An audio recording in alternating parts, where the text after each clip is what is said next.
All right.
Oh, yeah, I forgot.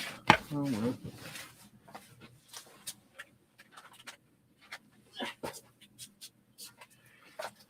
La da dee, la da dum.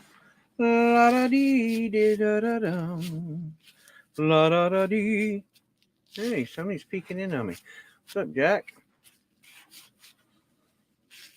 All right, have fun, Jack. La da dee, dee dee dee dee dee. Strangers in the night, exchanging kisses, morning, noon, and night. La da da da da da. La da da da. La da da da. La da da da. La da da da. La da da da. Please release me. Let me go. Or I don't love you anymore. Times forgotten with a face. Please release me and let me love again.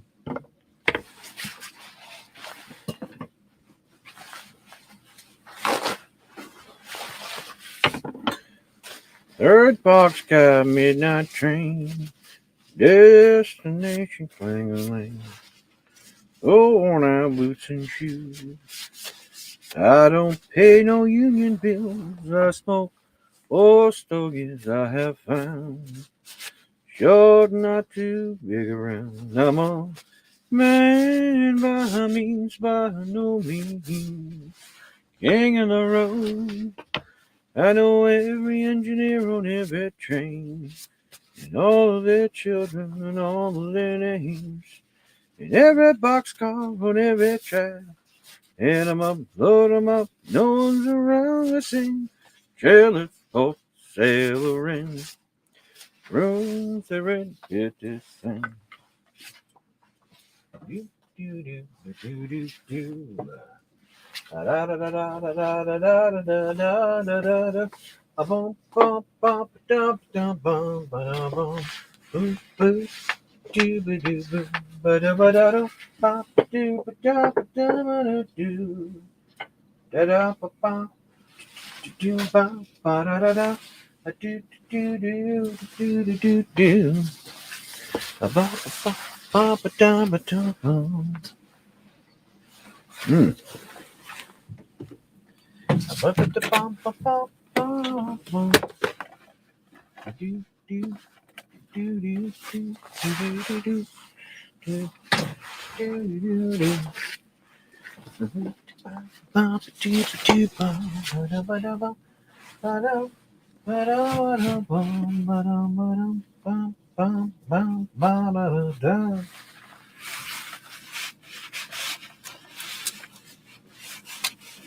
Papa doo, papa doo doo doo, ba da ba da ba doo, papa doo ba doo doo, ba da ba bum bum papa doo doo bum, ba ba ba ba ba ba da da, doo doo doo ba doo doo, a doo doo, a doo doo doo doo doo doo doo doo doo doo doo doo.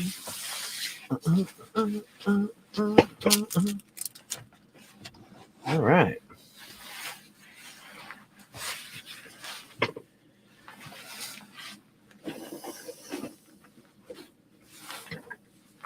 Cool. All right. Put this here, here,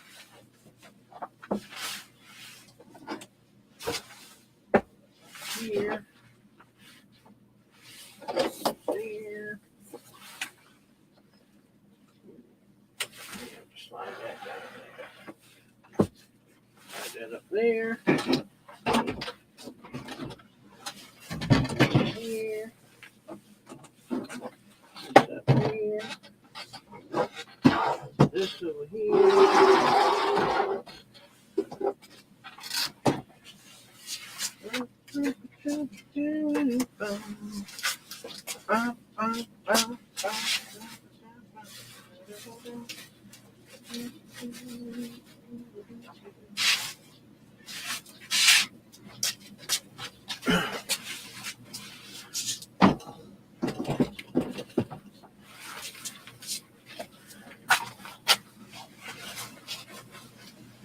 All right. Two.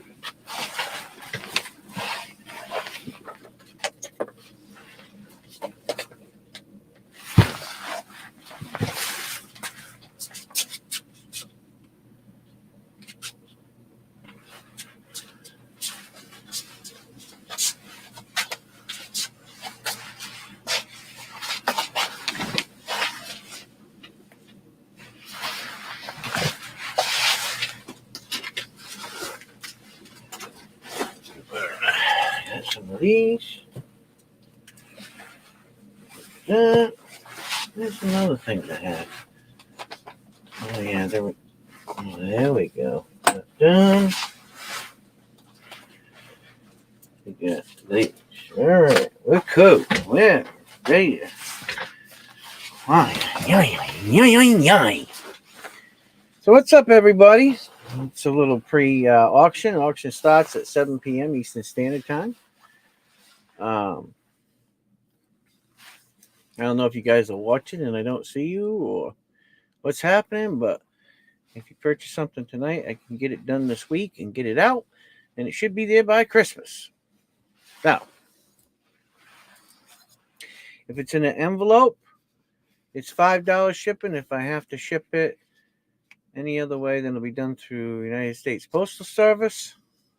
And depending on the size of the box and the weight of the box, it'll be what it is. If it's a guitar, it's going to be around 65. It's in the lower 48 to ship it.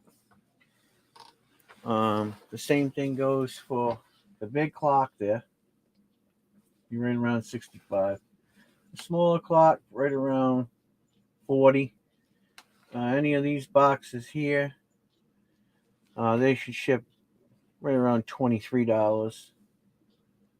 And then, smaller boxes, probably not as much. Any of those boxes over there, the smaller boxes over there, I'll move you over there so you can see it. Those size boxes there, they'll go in the large flat rate shipping box. So that stuff there is probably around $23 too. So the only real expensive thing to ship is the guitar, because the way I got to pack it, and this big clock right here. The next most expensive will be that big clock there, which, like I said, is going to be around $40 anyway. So, with that being said, I think I pretty much lined that out.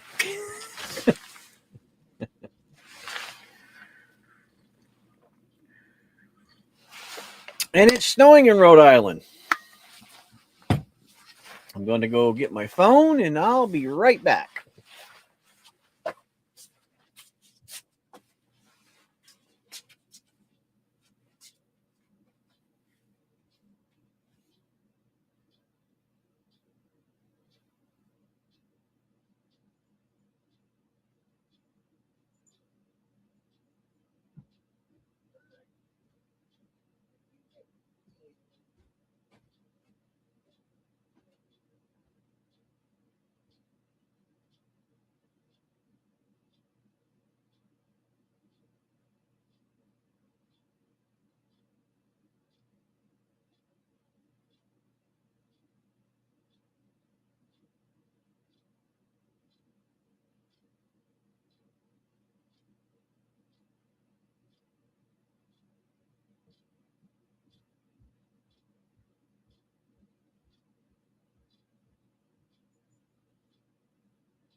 All right.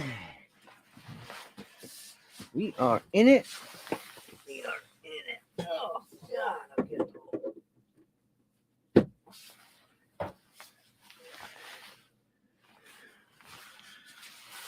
Oh, man. All right. Cool. All right. That's that. Get the itchy scratches.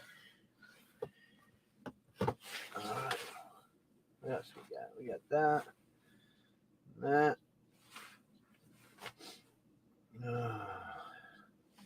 Cool. All right. Glad to see everybody coming out tonight. That's a pun, by the way, because there's nobody actually watching at the moment. Oh man, this is so hard doing this stuff.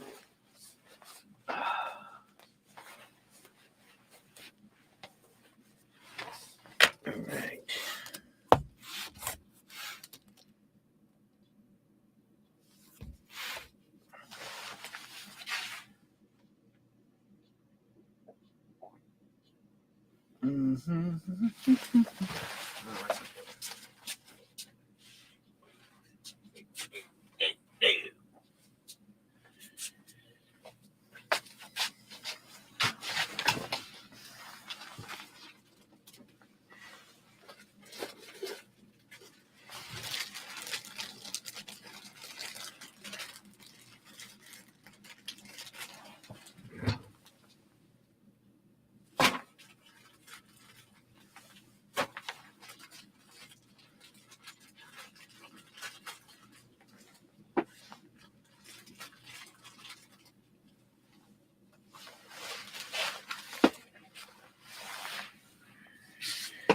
All right. That's that. That's that. That's all set. Oh, making fun of me, so I ain't putting the gloves on tonight.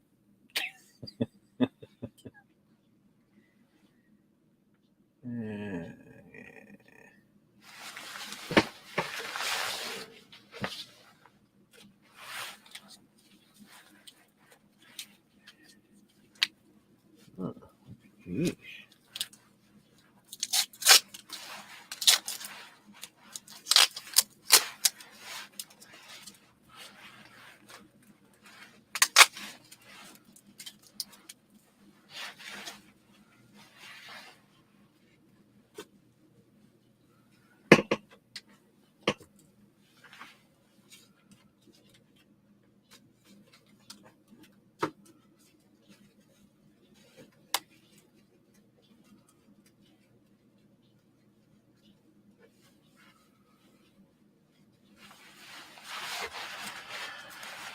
All right.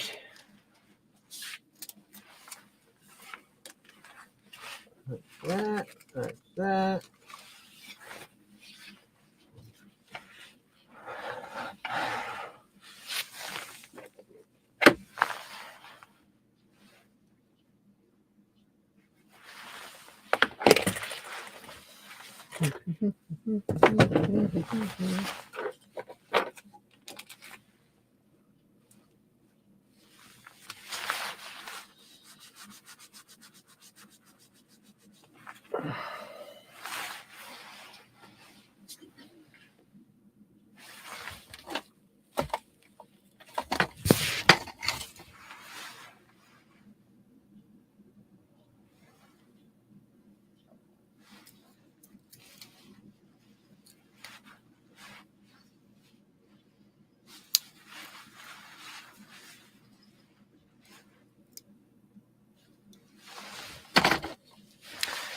What happened to the leather that I had?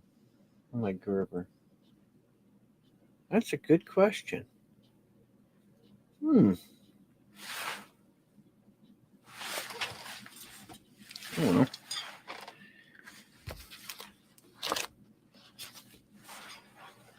That is a good question.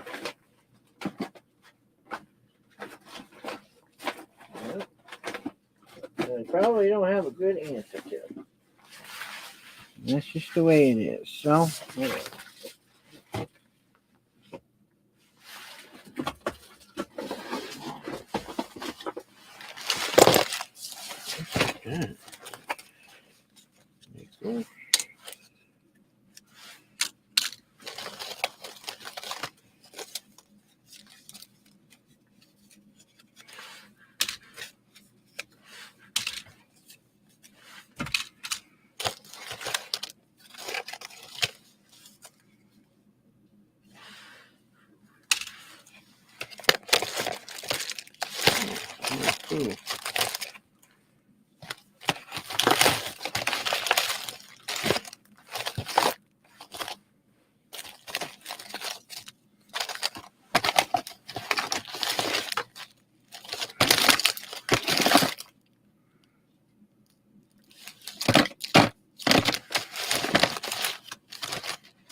Yeah, that's cool.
All right.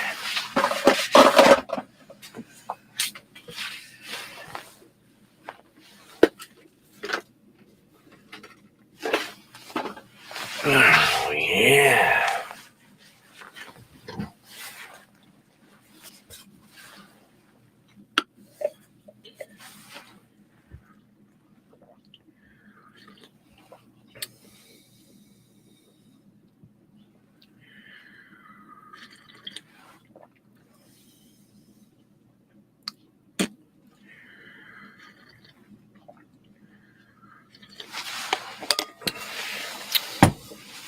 Well, I just wanted to do an update that CLMK and Mary Kay and Dawn, the mother and grandmother, is doing better.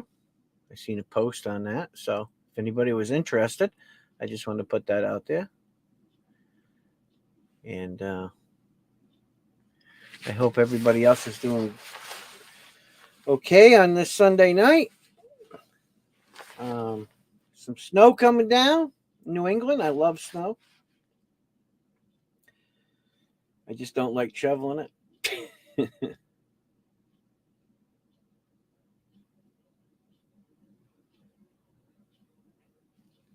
That's about it.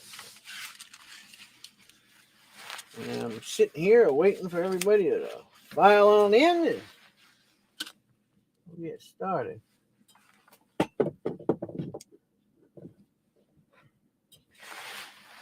So this year I did clocks. Last year I did a bunch of other stuff. Next year I'm going to do something totally different.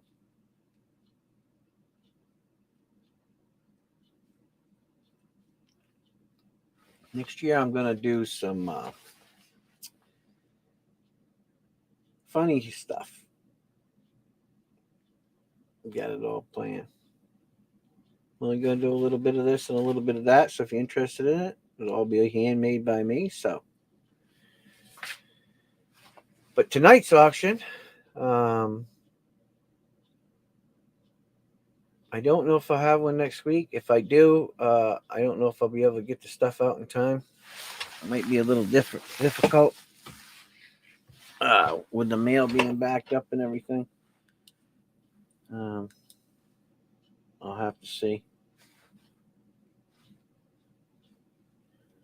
Maybe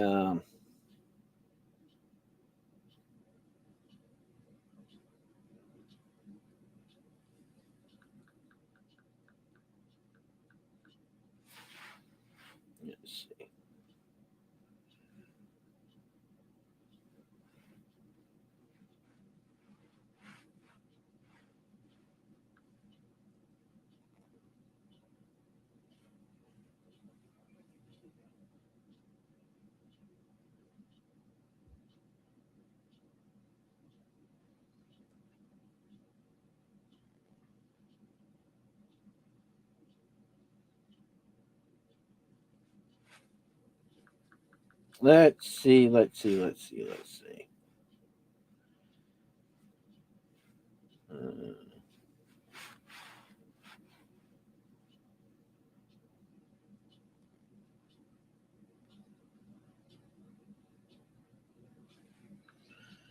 I got a new subscriber. Oh, that's nice. Retro Harvest. Cool. Got some pretty cool stuff he's doing. Neat. Thank you, Retro Harvest, for joining. Welcome to the family.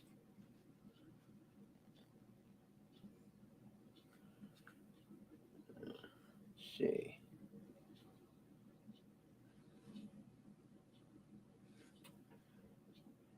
Oh, I see myself live on YouTube. What's up? What's up, OSP? Yeah, I like that layout you did, by the way.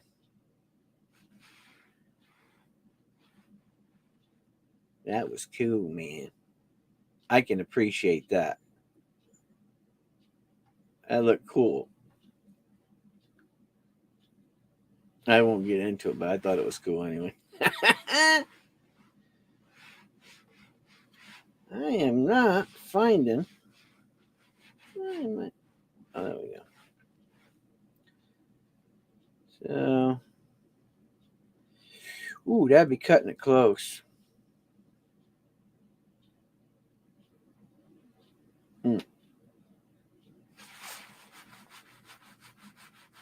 Yeah, I don't know. We'll see. We will see. What's up, Heath? Bonjour. What's going on? What about Easel? Yeah, that was cool, man. I was like, did he make that? Because that was, I seen, Easel, that style, up in the Masonic Lodge one time. I thought that was cool. Not the same thing, but, very similar. I like the cross rakes, though. That was cool.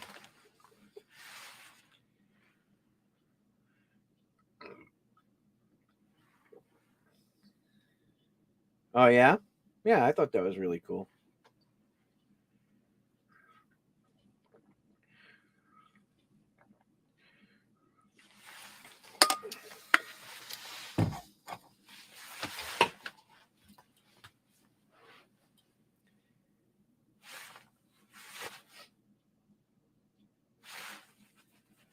Got an itch, man, right there.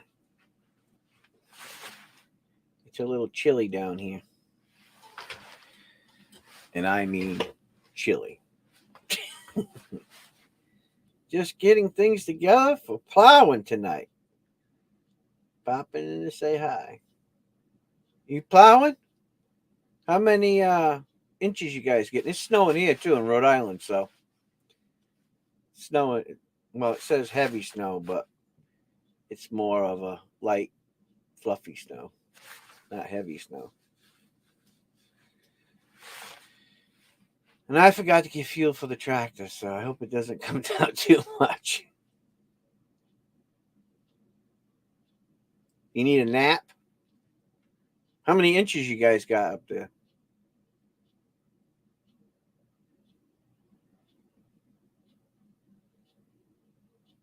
3? Yeah. We got maybe, I don't know if there's quite an inch yet out there, but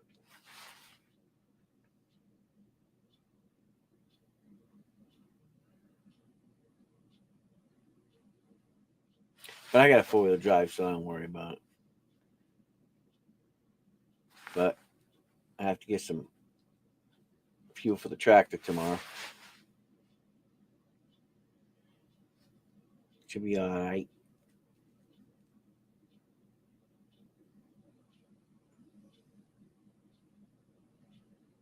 Oh, you got. Oh, you're gonna be in the payloader.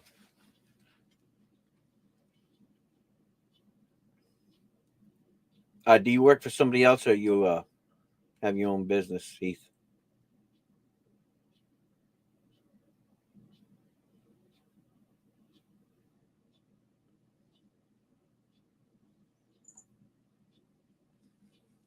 I hear a jingling over there.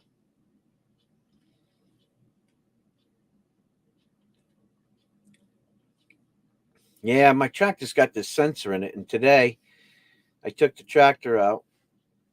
What are you doing? Coming down to say hi? Uh, I took the tractor out, was letting it run, and I knew it was kind of for someone. So I took my tractor out, and I got a TYM 235. It's pretty nice. I had it custom made down in North Carolina, and I let it run for a little too long. And the problem is it has a bypass sensor, so if it gets too low, it'll shut the motor down so that you don't,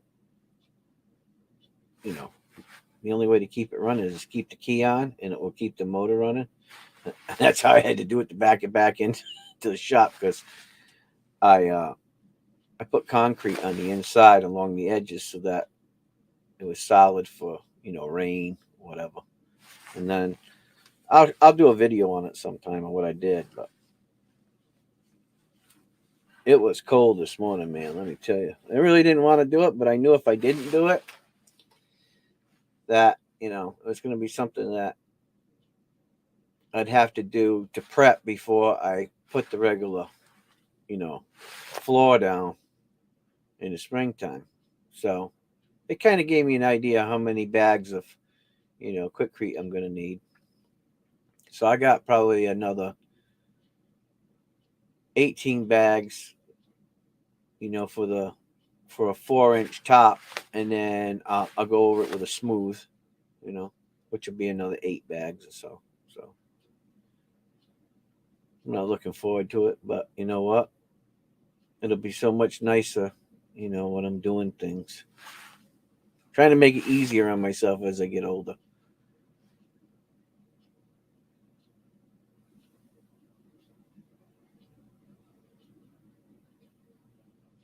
You got an enclosed cab on that payloader, or is it open? I hope it's a closed payloader with heat, because that would suck if it wasn't.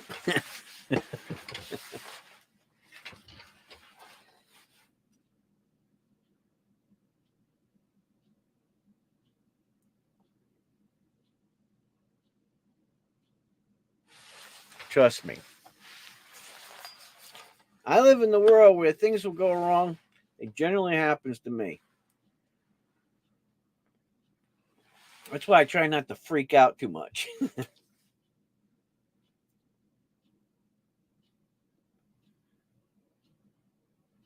Oh, that's cool. Oh, actually, that's nice. Oh, so it's more like having fun playing in the snow and getting paid to do it rather than it being a job, right? Because I don't know about you, but when I get out on my tractor, even though it's cold and I have no cab, I have a little fun with it. You know, I'd be lying if I said I didn't have fun. And then I just act like it was a big job later on when I come in the house, so everybody feels bad for me. Although it is cold out there, that's the only part that really bothers me. Otherwise, it don't bother me to do it.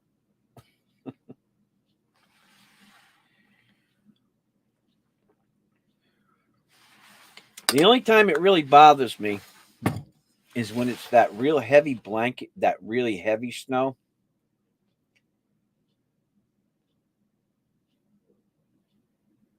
Yeah. I grew up I grew up in the bush. So I used to bicycle year round, believe it or not. Uh from Escaheg, Rhode Island, down to Alton, Rhode Island. And that's 13 miles one way. And I used to bicycle it. I'd bicycle down to my Uncle Steve's, because my uncle owned a speed shop, a garage down there. And I bicycle down there, and I work all day, and then I'd bicycle home. Unless it was like, a Saturday at my grandma and grandp. Sometimes I stay at my grandma and grandfather's house, and, we'd play, Yahtzee or Cheesy or something like that. have a bowl of ice cream and watch a show, and then go to sleep, wake up, and go back to work. And then Sunday I would ride back home. You know, believe it or not, even at 55 years old, all those images are still vivid in my mind, and I do miss them. You know, my grandparents are pretty cool. Contrary to some people's beliefs, my grandparents are really good people. My grandmother was a highly intelligent person. She could have, she should have been a doctor. She read a lot. She knew a lot of information about a lot of different things. She was really, really smart, and a good woman. My grandfather was the same way, highly intelligent. I mean, we have a lot of smart people in the family. Just some of them don't have a lick of common sense.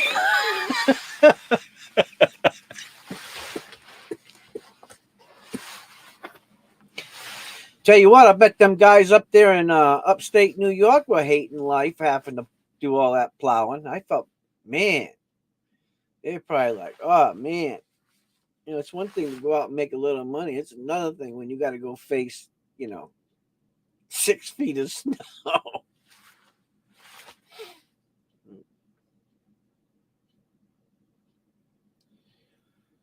Yes, huge snowbanks. I remember one time I was in Germany back in the 80s, and it was snowing, so the commander shut us all down. We all chilling in our tracks because we had 113 APCs, A1s, the first ones they ever come out with. Hell, I think they were in Vietnam. I don't know, but man. And then it got really cold, and it froze the tracks right to the ground. We had to get out there with sledgehammers and bust all that loose. Hey, what's up? What's up, Robinson?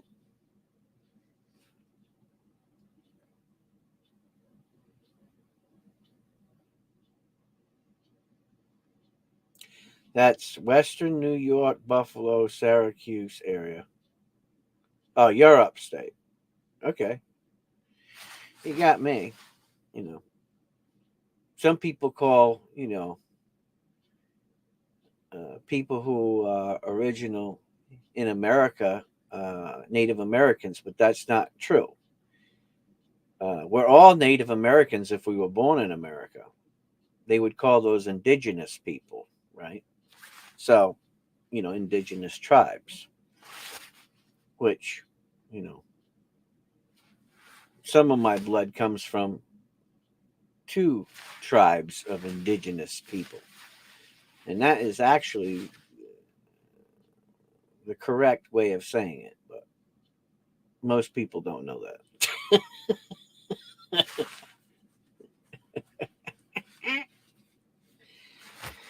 Oh, man. My hands were cold out there today. I always want to let you all know that. They were cold. Mixing that mortar. Oh, my God. I don't, had another friend of mine, he goes, why are you out there doing it now? And I'm like, well, because now is when it was ready for it. I mean, if it was ready for it, months ago, then I would have done it months ago, but that's not the case. Bennington.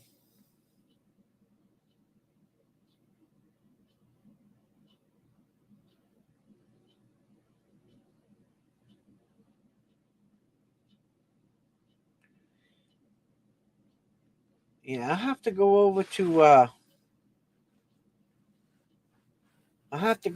your channel later and check it out when I get done tonight. See what you're doing.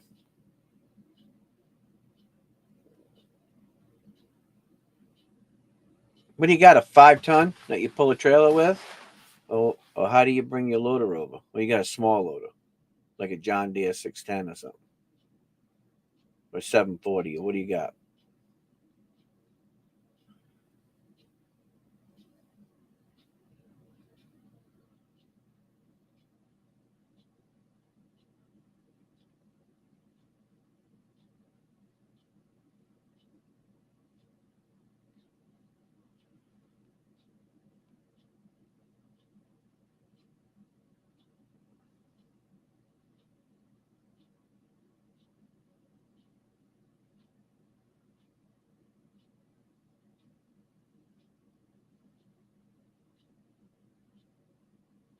Yes, I did.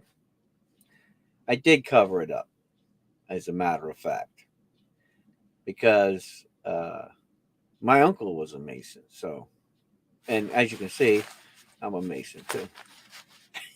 I know a little bit about it. I suck at chimneys, though. I just want to let you know that.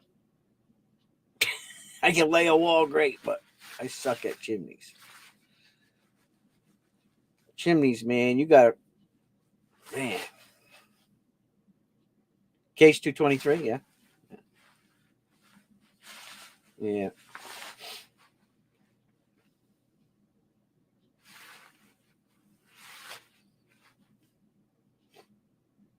You know how you can keep it from not crumbling, right?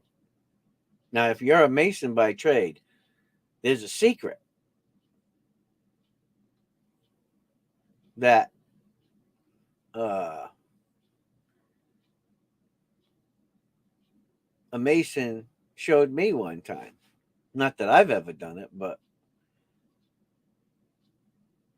I was trying to figure out what he was doing. But there is a secret to it. You know, if you didn't have any plastic to put over it, or boards or anything, there is a secret to it. Hey, what's up? What's going on, Dove? How you doing? How's life treating you? They used to stick antifreeze in the mix. What's up, Jack? They used to stick antifreeze in with the concrete to keep the concrete from cracking when they were pouring it in the wintertime. True story. I seen it done many years ago. I was probably back in the 70s or so. I was like, what is he doing? Why is he pouring antifreeze in that? And then he explained it to me. So, yeah, heat blankets.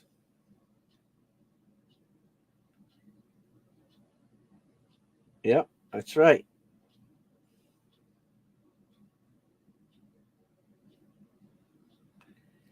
Oh, really? Oh, boy. Is it major good news or major bad news?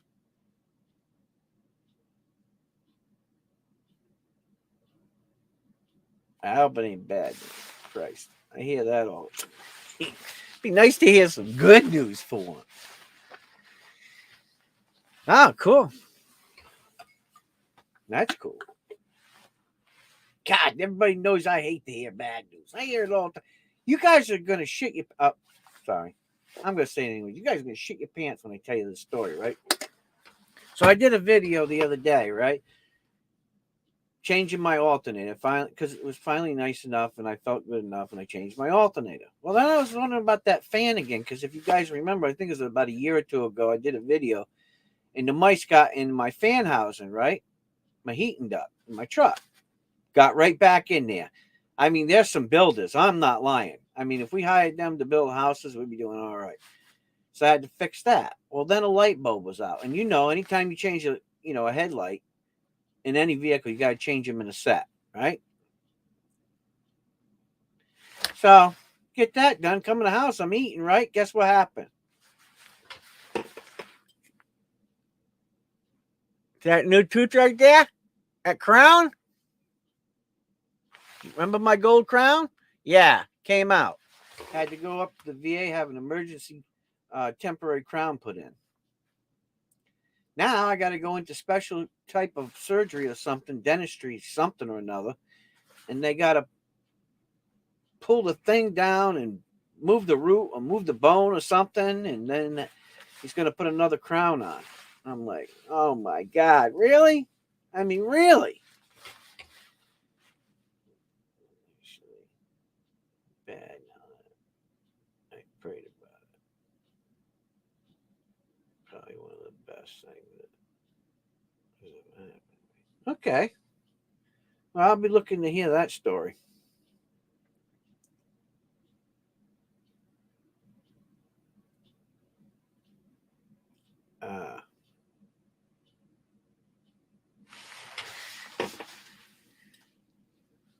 Have you ever went fishing in a shit pond?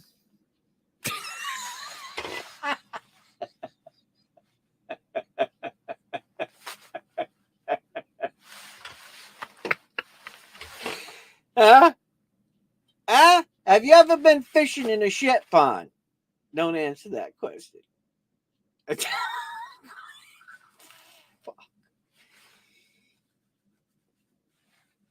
Ah, I mean, they're not cheap. Of course, I don't have to pay for it or anything,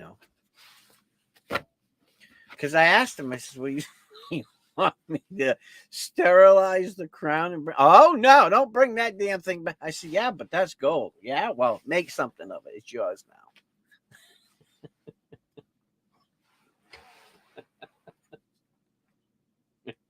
Hey, look, I tell you right now, anybody who likes gold and silver, look, you will dig through every turd to find that nugget.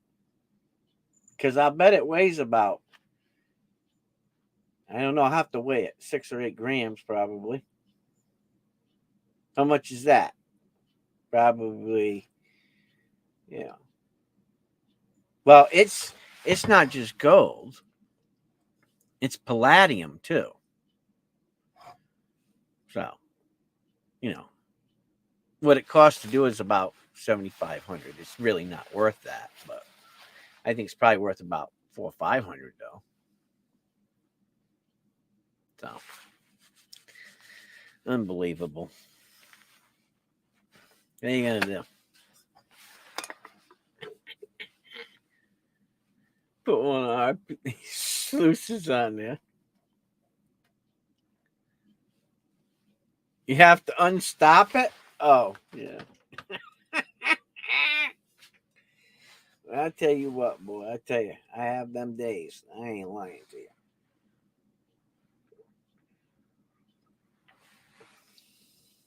What's that old saying?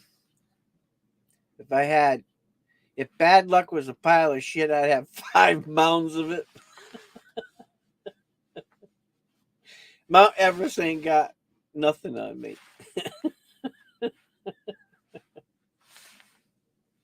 Yeah. I don't have to pay for it though, there, Heath. But that's what it would cost. That's what the dentist told me. Right around 7,500. Because it's made from gold and palladium, rare metals, and the way that they got to form it.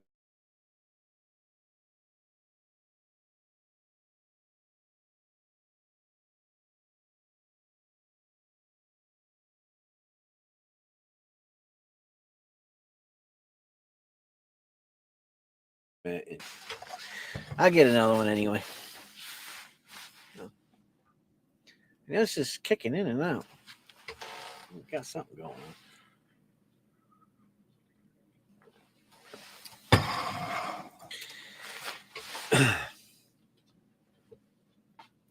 Anyways, I got some stuff going on, and I know, buffering. No, it's just the internet. So, anyway, let me kind of do the preamble stuff. So, I put these. Let me see if I can get out of the way to show you. So I got. Let me move this way. You guys can see it better. So I only put together 4 ammo cans this year. And inside of them is survival stuff coming from me. What I think would be survival stuff, right? And each one of them is a $150 donation. And they're all worth $150, right? What's in there? Probably just one thing in there would be worth that. Not just that, but I will tell you this much. Each one of them has a Morgan silver dollar in it. That I will tell you. That much I will tell you. Because if you're going to try to survive somewhere, you better have a Morgan, right? That way, You're either gonna get the money for the silver content or you get the money from the collectors. But there are coins in there too. Yes, there's different coins in there and other things. I'm not going to get into it because it's a surprise. But that's what it is. There's 4 boxes. And it's for a donation. I have, getting these is hard in some states. And these are the buffalo rounds, silver buffalo rounds. So I got some of these. I got 10 of these, which was like pulling teeth. Because, I'm really picky about where I do my business. And then I got some other stuff over. I got a bunch of other stuff too. But just kind of a little broad spectrum there. And then I got some clocks. Got a couple of clocks. Got the big one and that one. And that one and that one. And then I got to auction off the guitar. And I got some other stuff left over there. And then I got some giveaways I'm going to do tonight too. So that's pretty much it in a nutshell. So anybody that wants one of these boxes, no, I'm not opening them. They're a surprise, right? There's 1, 2, 3, and 4. Okay. Part of the giveaway tonight is I made some of these crosses. I had some leftover cedar, and I made these crosses. I made 3 crosses, so I'll be giving these 3 crosses away tonight.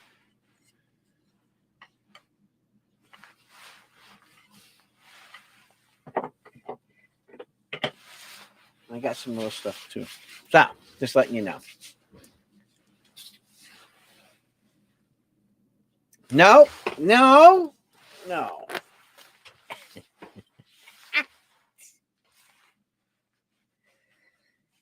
Toilet paper. Look, you can cut a half a sock down because all you need is the foot portion to wear. You can cut off the bottom of your t-shirt because, look, when that belly's hanging over, it's got enough fat built up inside there to keep you warm down there. I'm just saying. Make room for other things, not toilet paper. Worst comes to worst, clamshells.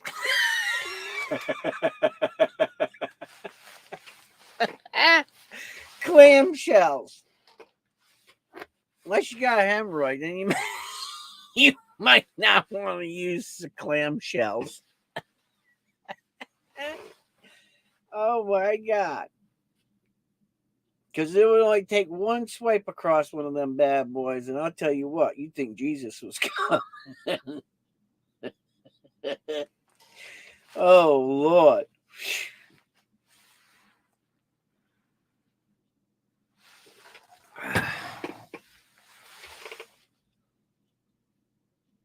Yeah. Sleeves are before the bottom of the shirt. I'll tell you what, buddy. I did the bottom of the shirt one time when I was in the Army because one of the privates, all I asked him to do was the only thing that I asked him. I mean, the squad leader asked him to do a lot of things, but I was his team leader. And I only asked him to do one thing: make sure that you get the box of toilet paper in it, right? And there was some sternos and a couple of other things in it, right? That's it.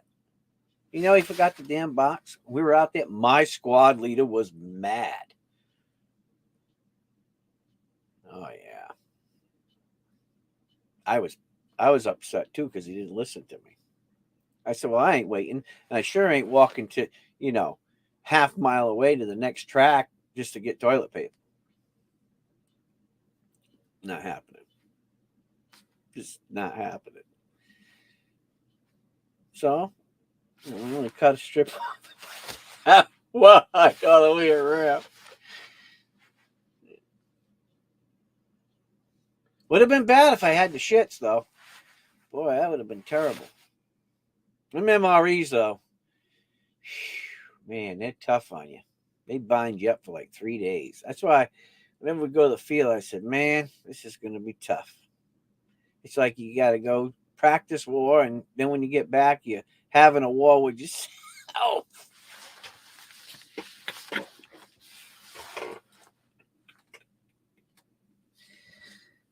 Oh man.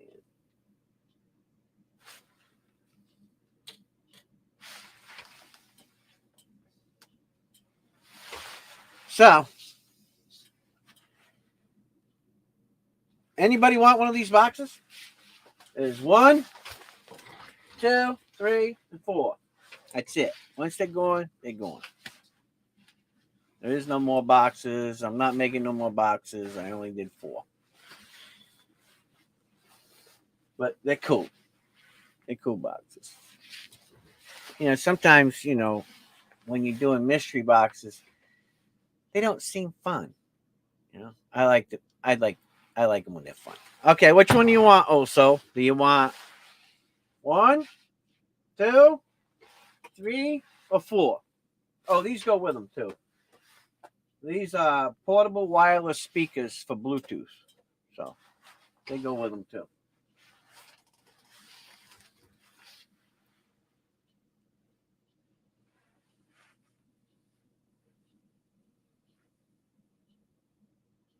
Yeah. Well, can't do a charity auction and get charity money if I'm giving everything away. So sorry, I can't do that. Just the way it is. Some people might be able to, but I can't.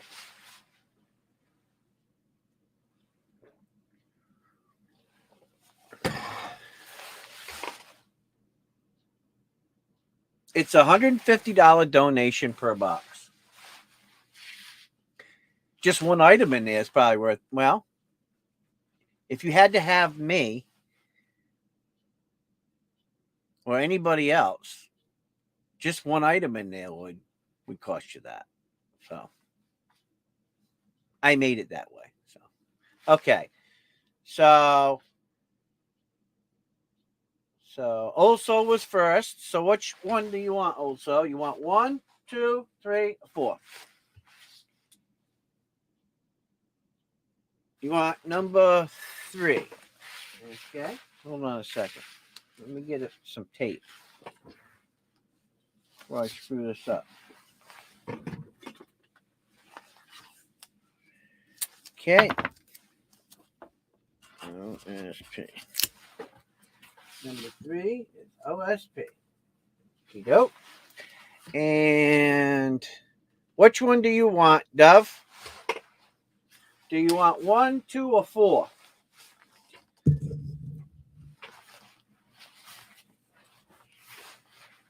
Yeah, well, if you a Morgan. Well, actually, Morgans can be any price, and it's not about a CC there, Heath. Let me give you a class on that. Do you think that the CCs are the most expensive coins? Let me tell you a story. I'll just give you one coin you can go look up right now. Go look up a 1893S Morgan Silver dollar in a XF, extra fine, right? Extra fine 45, 1893S. And you better be sitting down when you see the price. Look, you could just about read an 1893S and know that's a Morgan, and it's going to start out at about $3,000. There's a lot of coins that are Morgans. There's a lot of different Morgans that are way, way, way more expensive than the CCs. So I'm just telling you, don't buy into just the CC thing. Okay, you want number 1, Dove? All right. Dove wants number 1. Okay. So we got 2 left. We got 2 left and 4 left.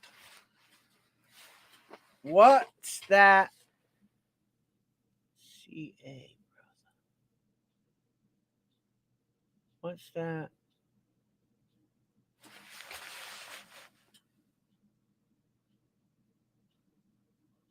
What's that?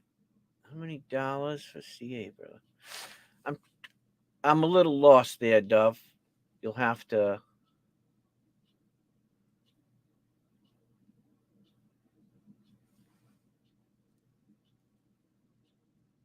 Morgan Schmorgan. Oh man, come on now. Be nice.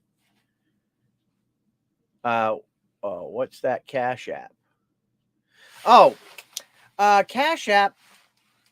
Um, a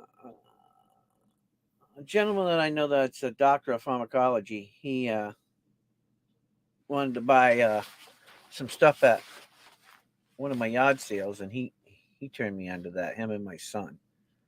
So Cash App, it doesn't cost anything to do it, and all that is transferring money from yourself to somebody else. The only time it really costs you any money is, if you have money in your account and you want it like right now and you don't want to wait 3 days to get it or whatever. That's when they make the money on it. Oh, what is mine? Oh, here I am trying to explain it. It's Reverend Robert Cornell. REV Robert Cornell. I'll show you. That'll make it easier. Robinson knows. There you go. Thank you, Robinson. Appreciate it. He knows. Yeah, that's the one. That's the one. So George likes pennies. Anyway, I got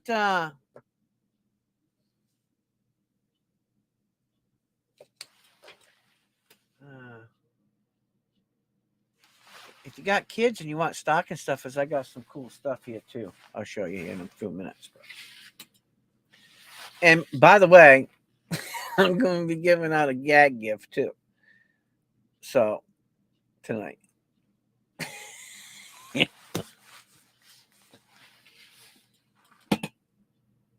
Oh, I'll do the first auction on these. We'll do it. So we got 2 more boxes. So if anybody's interested, I'll say it again later on. If anybody's interested in one of the survival boxes, mystery boxes, there's 2 left and 4 left. So if you're interested, pick one up. We're going to do an auction on these. And I bought them because I thought it was cool. So check this out. And I'm going to look.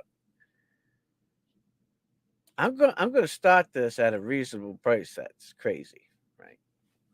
So check this out. Here we go.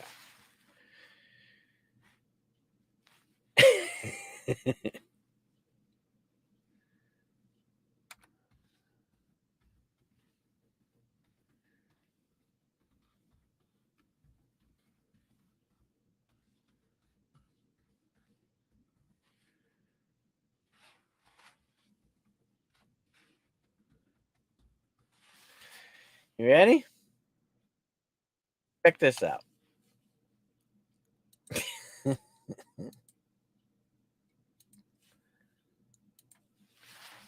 So, let me stick this down here.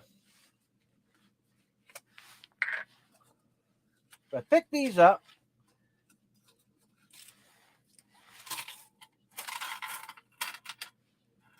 There are 77 steel pennies. 77 of them.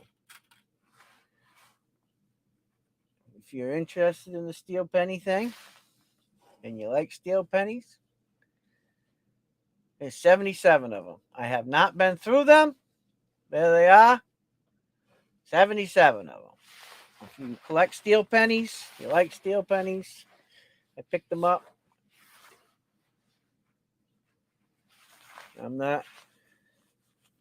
As also is against the Morgans, I am against pennies. I believe that everybody should collect Morgans. And, pennies, mennies.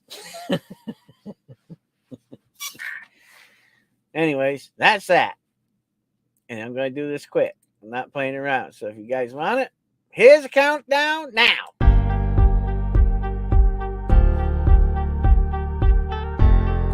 up my banner.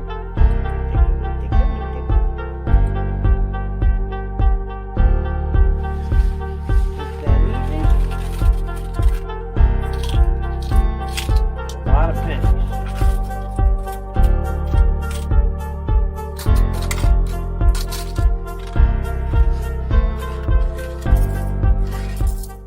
I gotta make George feel good, see?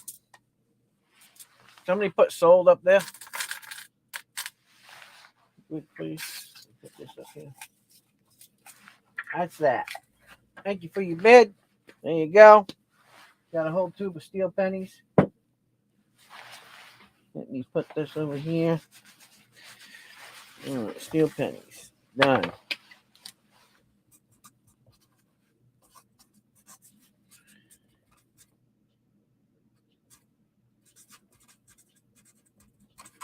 Cool. Congratulations. Bam. Bam again. All right. Anybody use your glove on those precious pennies? Look, they're already molested, okay? If you looked at them. Look, I'm sure old Lincoln got fingered quite a bit there if he was looking at them. A little more fingering ain't gonna hurt him. Is anybody little Star Trek thing? I picked up some of these. The Buffaloes. Everybody loves these things for some reason. Have any pay more for molested pennies? You know, that's a good idea, Dove, actually.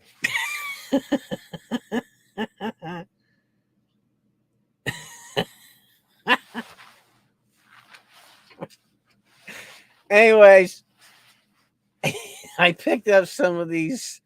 Well, I'll just put it down here so you can see it. Shit.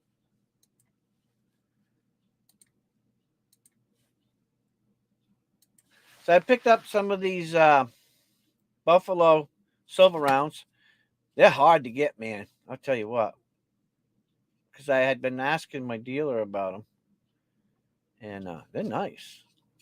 They're fresh right off the printer. So there you go. So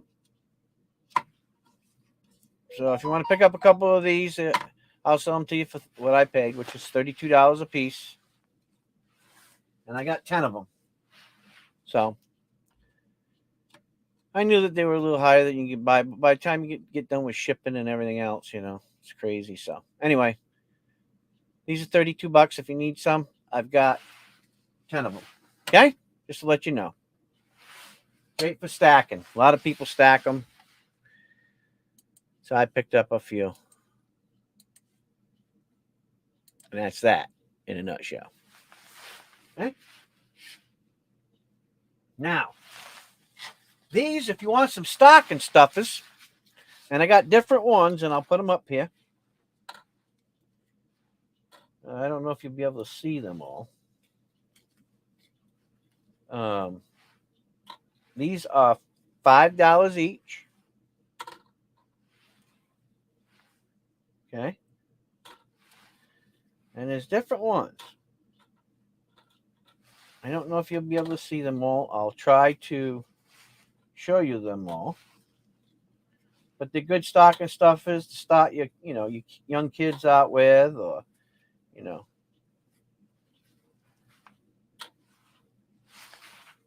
So I'll show you these. These are $5 each. I pick these up. I'll show you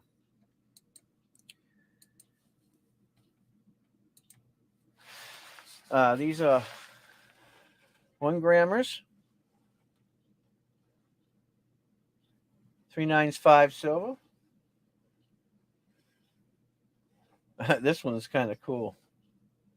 Got a skeleton on it. Got a Morgan one, and a couple Buffaloes, and a Liberty Bell, and Walking Liberty, and a bust. Head of Mercury, and Monticello. So, anyway, these are $5 each. Gaze into my silver. You know you wanted them all. Aren't they just cute? I thought they were cute anyway. Every so often he has them, so there you go.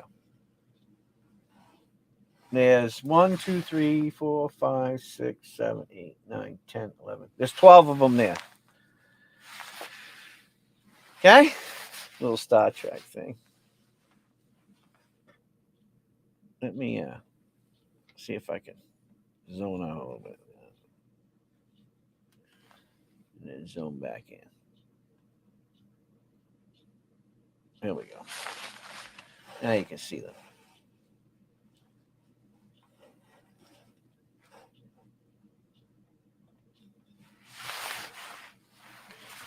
Anybody interested? Yes, no, maybe, possibly. Let me know, because I'm moving along. Moving on.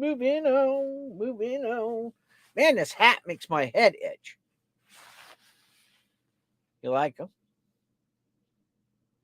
Yeah, they're pretty neat. You want them all? $5 a piece? 12 of them. Mathematically, I think that's like $60, but they're kind of cool to get, kids started or give somebody one, just hand somebody one. Say, here, I think they're pretty neat. The one thing that I learned about coins, or bullion in general, the smaller it is, the more expensive it is. They're pretty cool. I like them. Hey, one day they might buy you a loaf of bread. You never know. The way the world's going, God only knows. So, all right, they're all yours. They are all yours, my friend.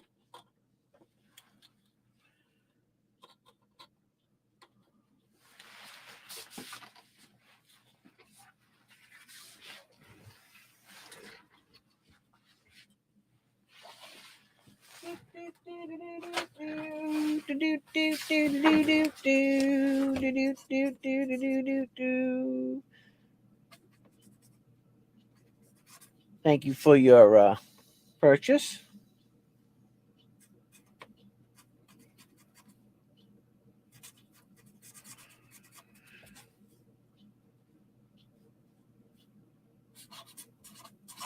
Cool.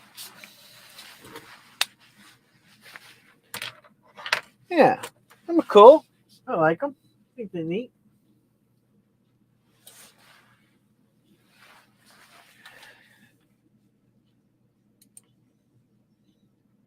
So,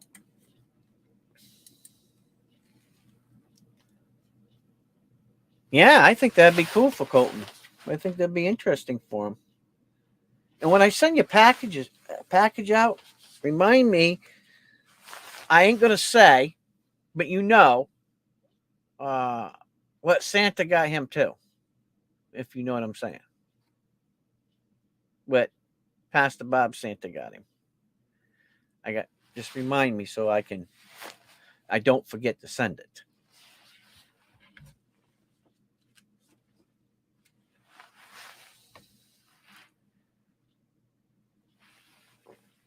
Okay.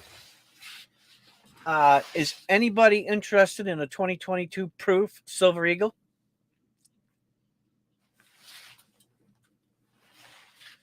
Now, do your homework, boys. This is a 2022 American Eagle proof.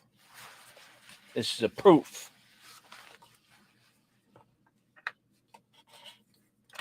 From West Point, and it is absolutely gorgeous. I mean, I'm just showing you. If you're interested, let me know. Let me show you.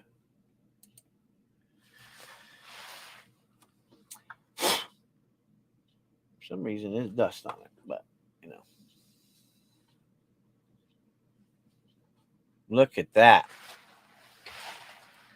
How beautiful is that, baby? Nice, huh?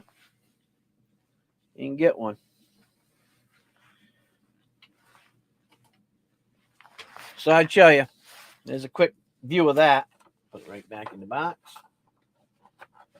Showing you. Interesting.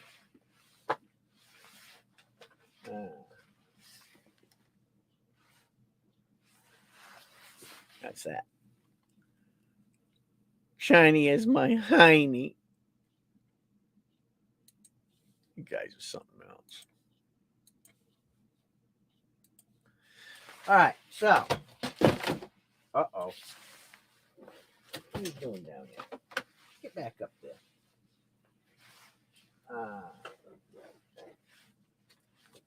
Let's see.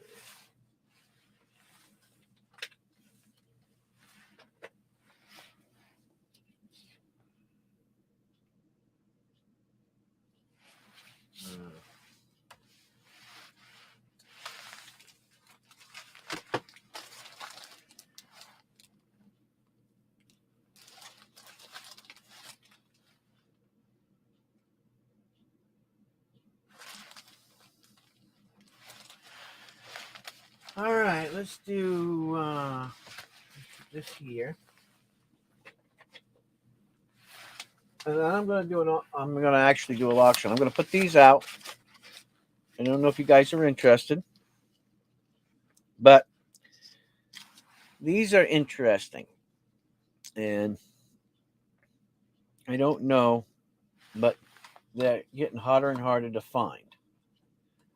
And they get more and more expensive. And Morgan's a peace dollars. Yeah, I got them.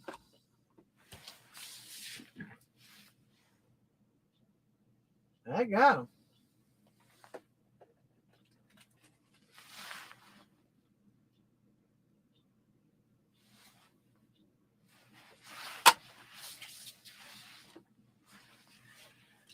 I got them.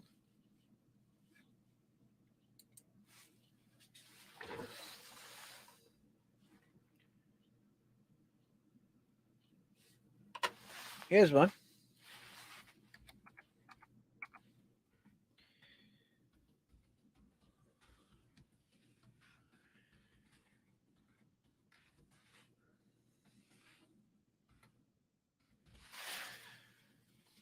Here we go.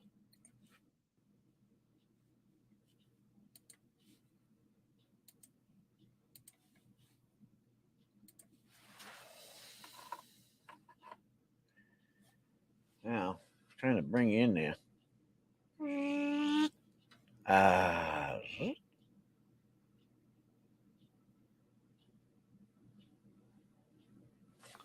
you go.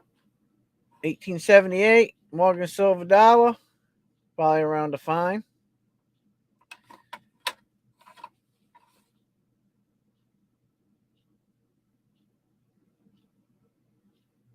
And if you're paying attention to this,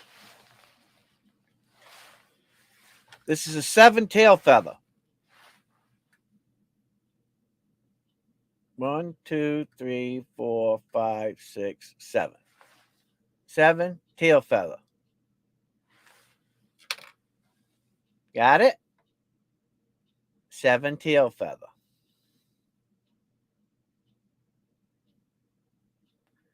Not just that, but if you look up here on the wing, when it hit it, right? When the press hit it, look at up here on this wing. See this square right here? That's an imprint. If you notice. See that?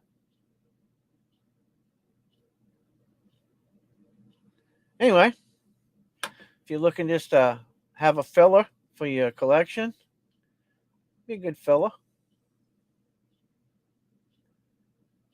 Is there any VAM on it? It's possible. It's a good filler coin.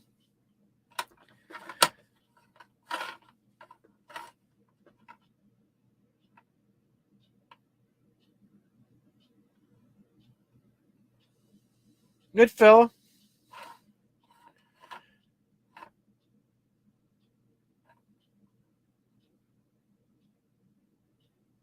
Anyway, there's that one. If anybody's interested. I don't see no bids, so I figure nobody's interested. But I know somebody's going to be interested in these. Let me back this out a little bit.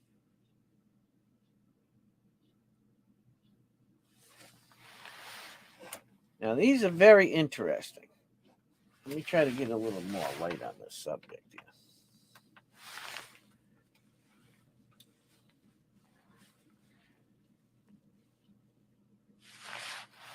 These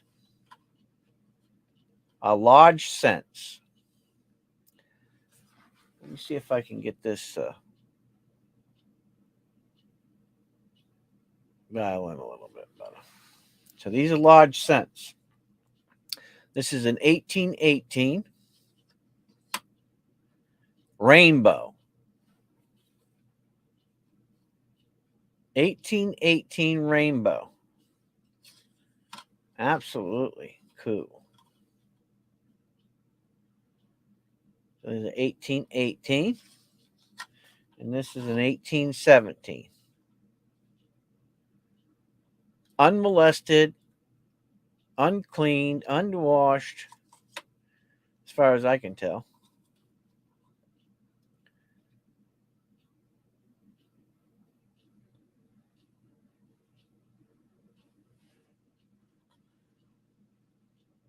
There you go. If anybody's interested in those, let me know. Yeah. Because they're cool. That's a whole different type of penny. It's like the mama to the Lincoln.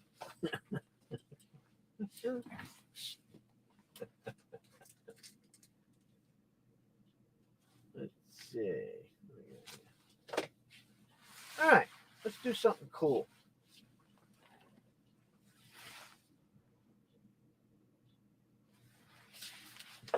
Let's find one.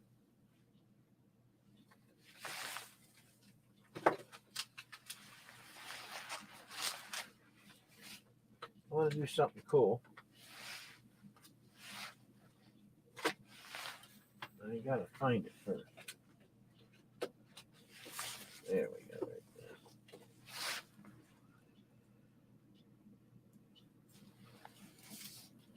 Here's a pretty cool one.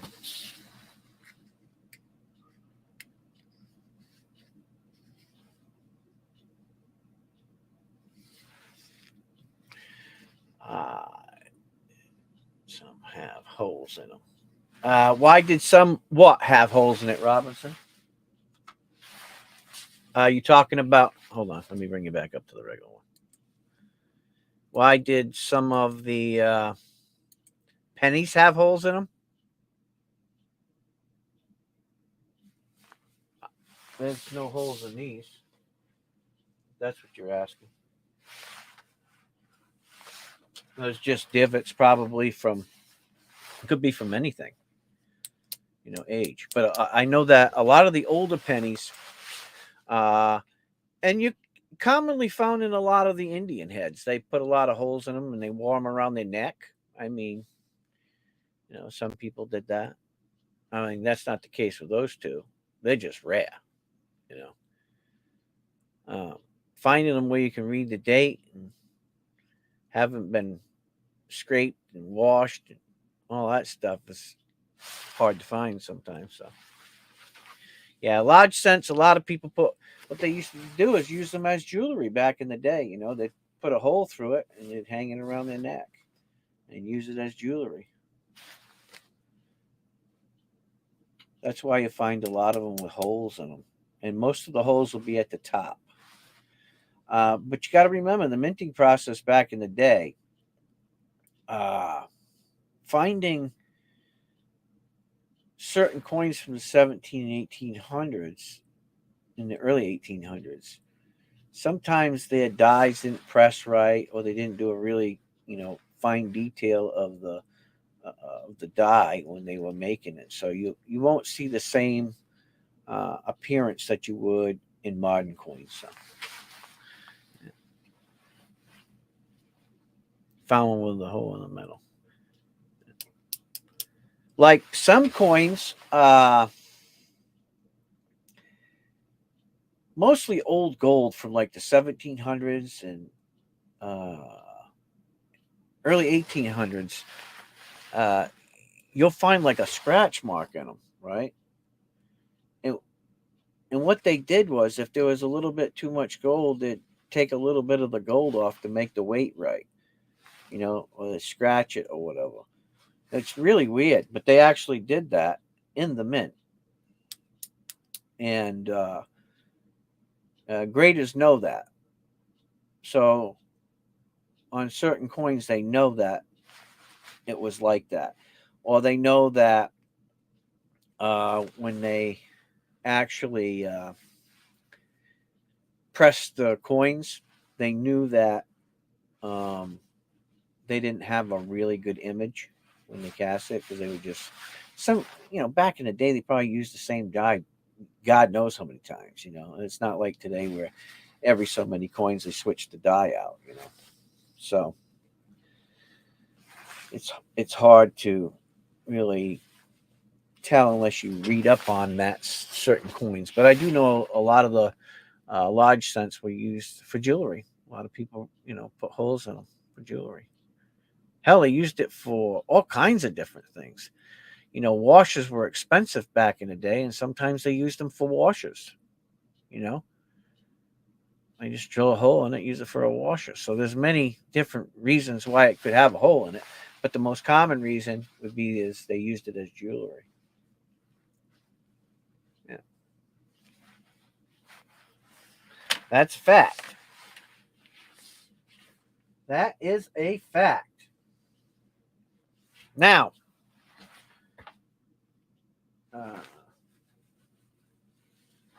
is anybody, before I do some crazy stuff, is anybody interested in any of these clocks? These clocks or anything over there? Because if you are, tonight's the night to do it so that I can get it out to you, get it packed up, get it out to you by Christmas. Unless you just purchase it for yourself, I understand that. But if you want one of these by Christmas, one of these clocks, that's a clock too, by the way. There's a clock down there. Now's the time, so I can have time to pack it all up nice and neat and put it in a box and get it out to you. I'm just saying. So, if you're interested, let me know. So that way I can get it and do it right. I don't want to be rushed when I'm packing these clocks, because I don't want nothing to happen to them, So,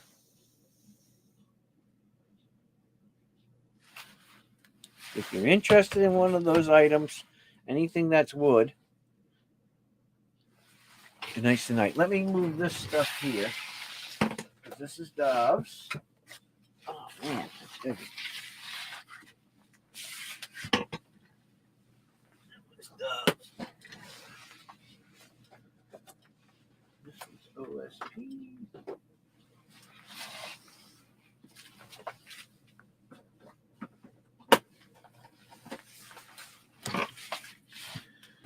That way I can move these to left.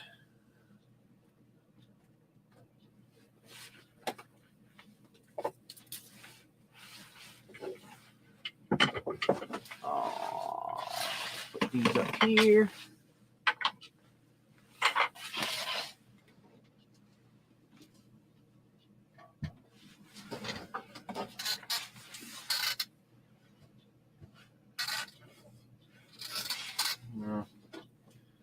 Might want to just go this way.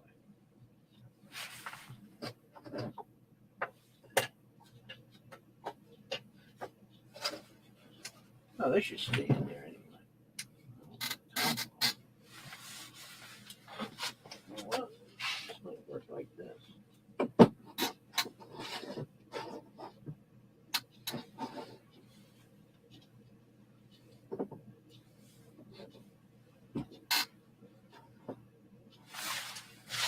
Like that. That's cool. That'll work. Can y'all see that stuff? If I move my butt out of the way. Move this out of the way. There you go. We got the big clock, this clock. This is a nice clock too. Pretty cool,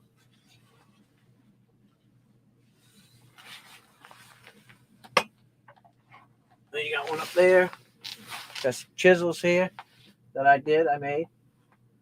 And this is a jewelry box. So if you're interested in that, I got a little display case back there. So if you're interested in any of that stuff, let me know. Okay? So that way I have time to get it all ready and ship it out. Time's ticking and I don't want it to be late, So I can get it done this week and get it out. That's that. Now, next up.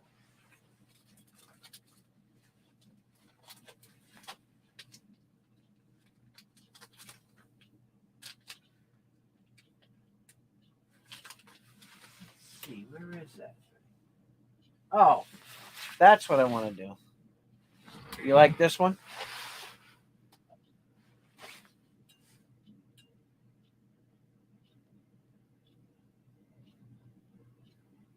Okay. You want that one, George? Okay.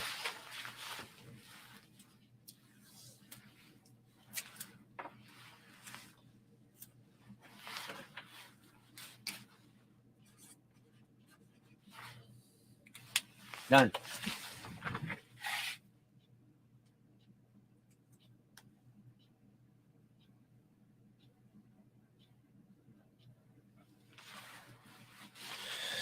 Okay. So I got the big clock, this, that, couple boxes left. So if anybody's interested, let me know.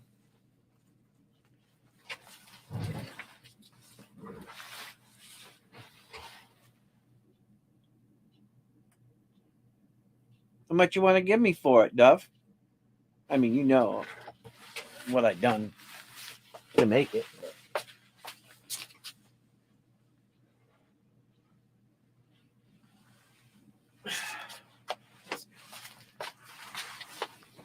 This one here has, if you look in the handle, it has a dove in the handle.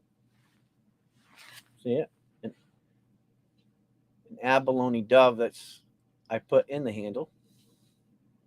And this is actually royal ebony.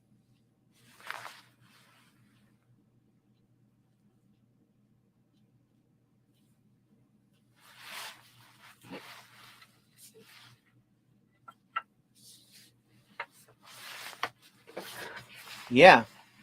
Yep. It does match it. There's the end of it. Now, this was done by hand. This was not done on a machine, right? I carved this handle. You can tell, you can see it at the end of how I carved it. The carving knife. So it's all done by hand. I inlaid it by hand. So anyway, what do you think's fair? And I wouldn't want to get smoked with it, to be honest with you.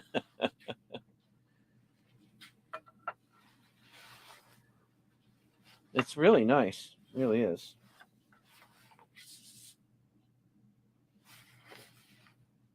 It's real Damascus. So.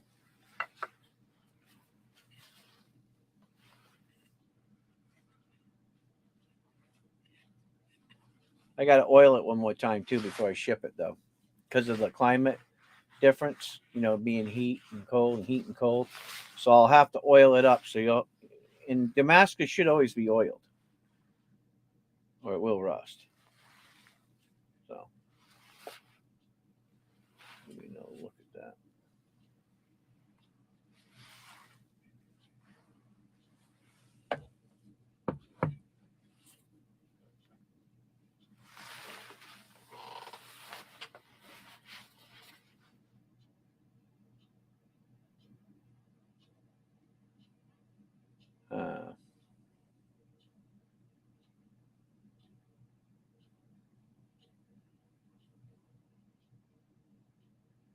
Well, I'll tell you what. I'll do that for you, but you still got to pay for the shipping on the items. You know, I can't,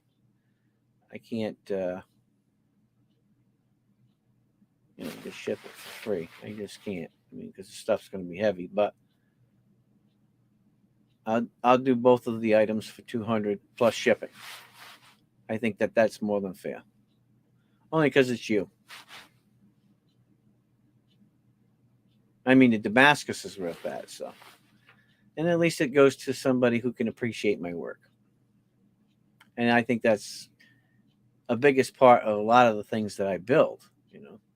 I mean, it takes me a long time to do things, and you know that. I mean, everybody works. They know. Nobody works for free. But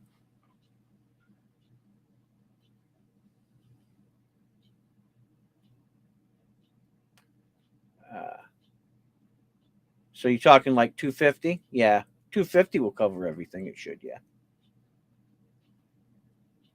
If that's good. It should be okay.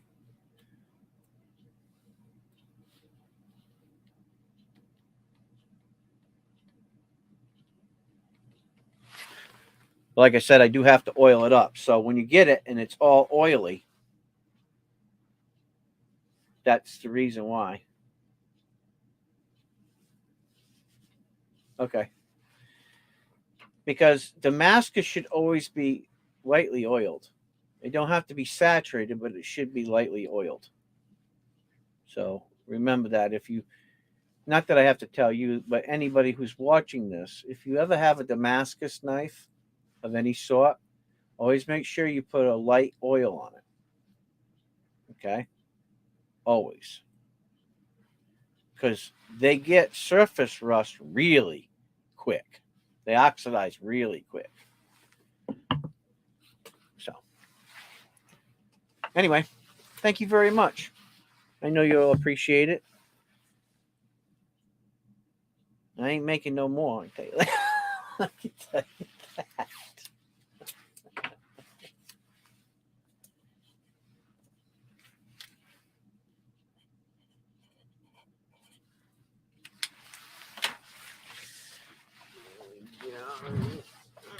Move on down here.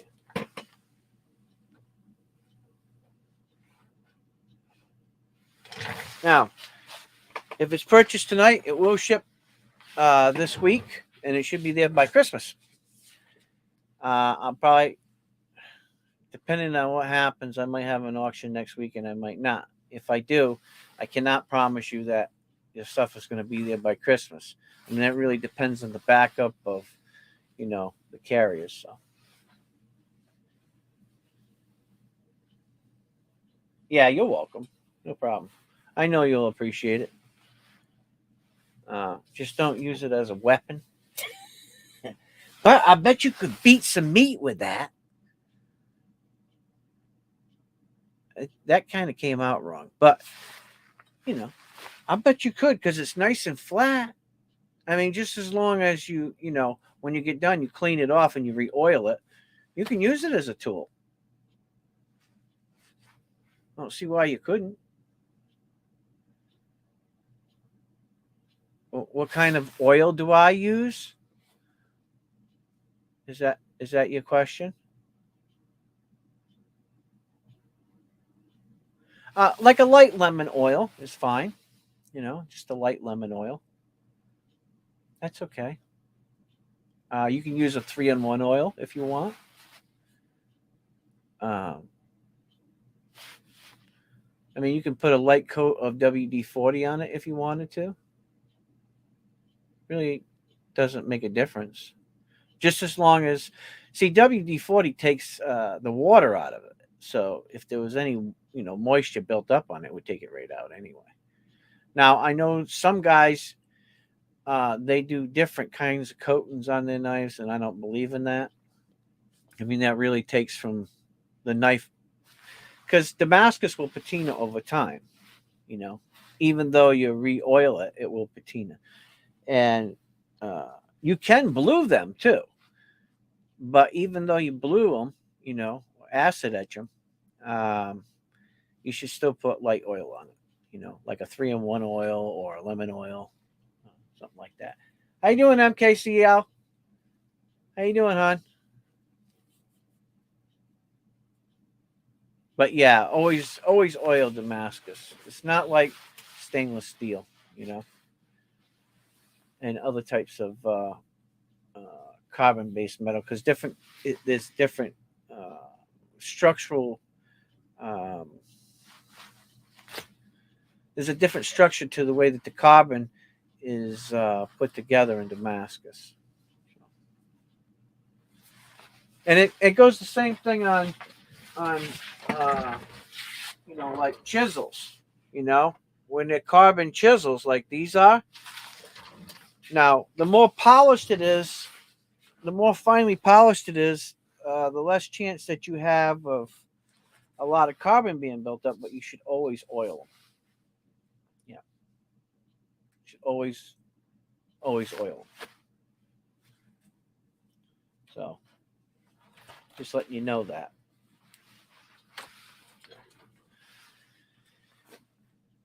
That's one of those things,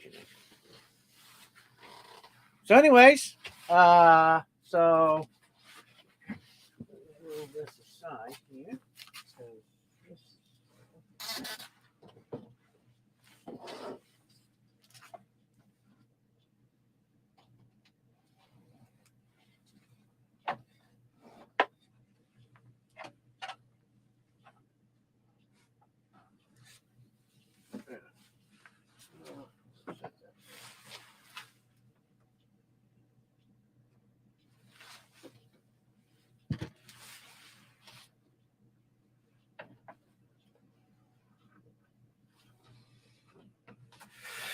So I got the chisels left. I got the chisels in the box left here. I don't know if you can see that. Well, I guess you will if I move the camera. So I got chisels in the box that I did in here. I got this clock, that big clock, this box. I got this box and a couple of little boxes left. And I got a display case for coins up here.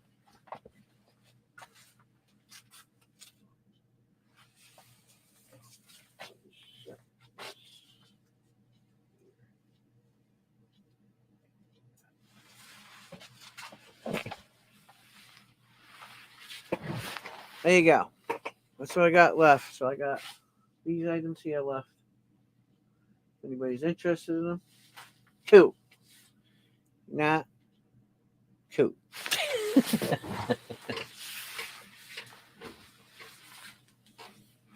All right. Let's do something fun. Just because I want to. And we're going to eat. So. One.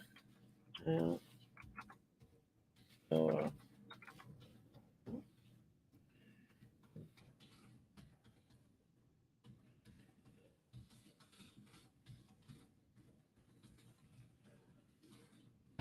Now. Ready? Let's do something fun here.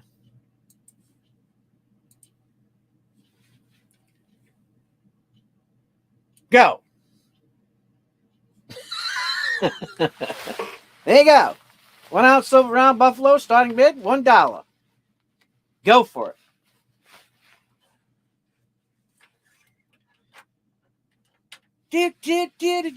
Do. No. Yeah. Got Oso at $2. Got Robinson at $1. Thank you for your bids.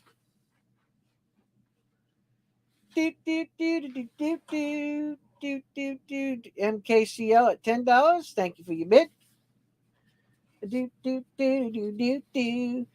Doves at 11.11. 11.11. Oso's at 12.12. You guys messing with me or what? Robinson's at 20. Thank you for your bid. Dove's at 13.33. What the hell is wrong with you guys? MKCL's at 15.15. Where you guys come up with these numbers anyway? Robinson's at 20. You guys are behind times here. Oh my God. Don't confuse me with numbers. I'm going to be so screwed up here.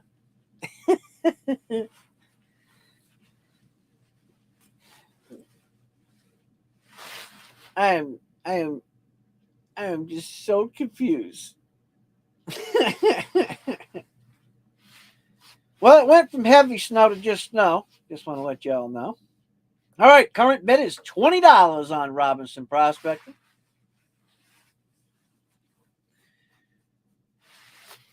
Oh, I guess Dove made me do it. That's funny.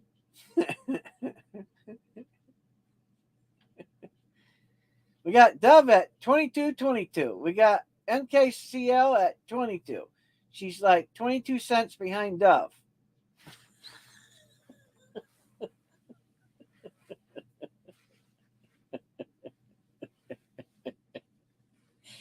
I don't know what's going on with you guys.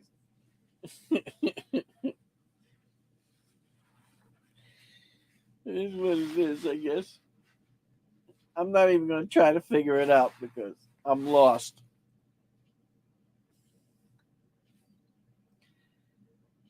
All right, current bid is $22.22.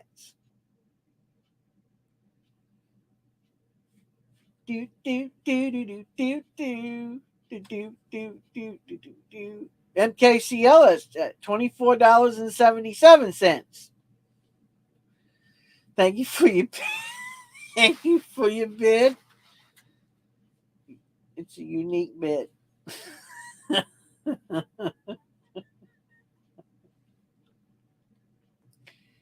Oh my God. I'm gonna make you guys go for it here. What the hell? Also put $24 plus up.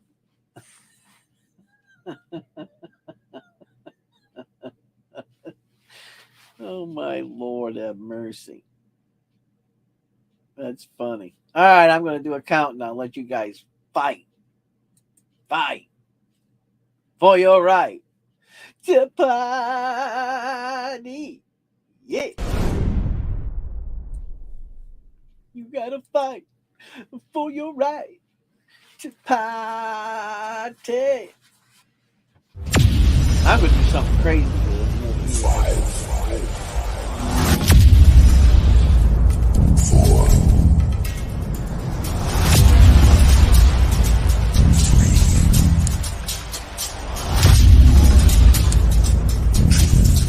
I know somebody that would like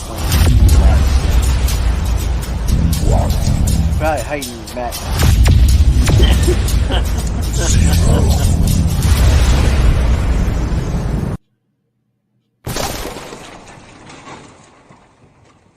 Look at me. I'm all over the place.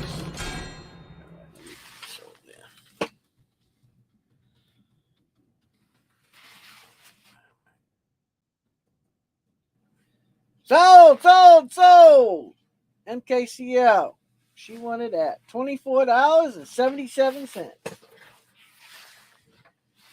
Congratulations.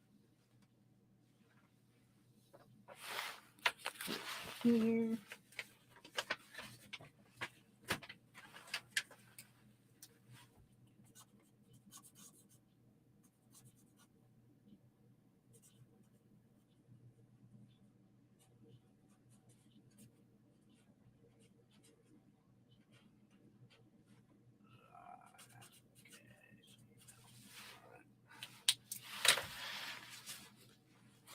Okay. All right.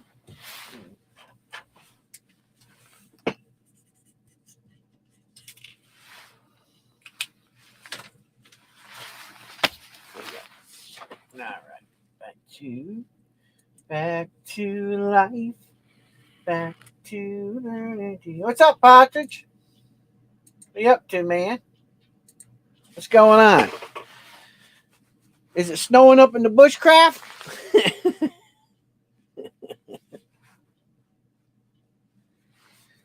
Is it snowing up in the bushcraft yet? If not, it's coming because it's snowing in Rhode Island. It's snowing in Rhode Island.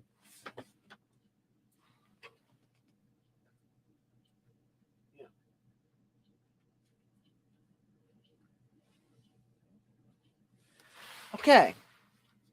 So,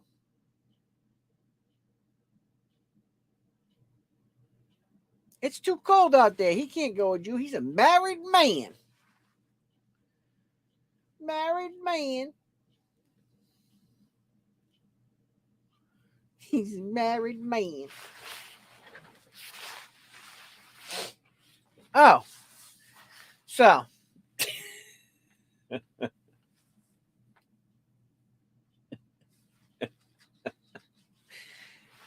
I'm going to wait till we get a few more people in. So, if you're in the stream, stay tuned because pretty soon I'm going to be doing a gag giveaway. So, just letting you know. He came last year. Oh, that's cool.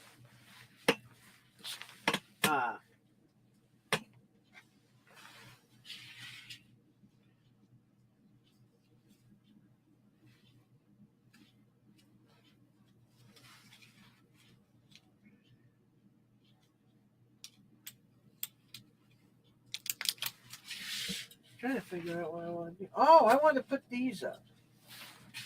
We'll do these.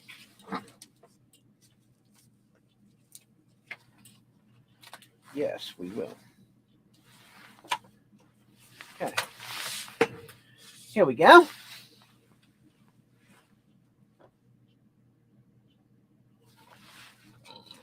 I'll take it out of the package so you can see it.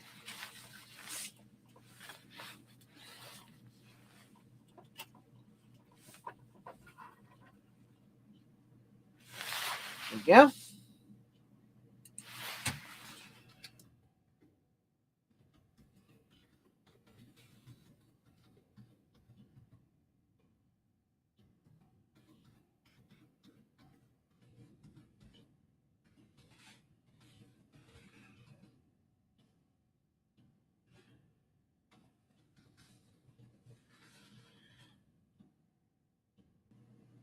Here we go. Switching, moving, grooving. Here we go. A Kennedy 1 ounce copper round. Start bid. $1. Go for it. Ding, ding, ding, ding, ding. Ding, ding, ding, ding, ding.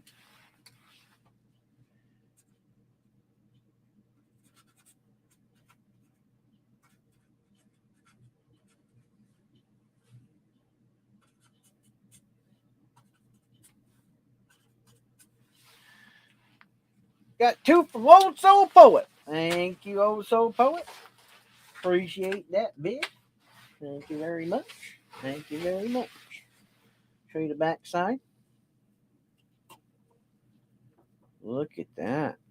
I did a nice job of that, huh?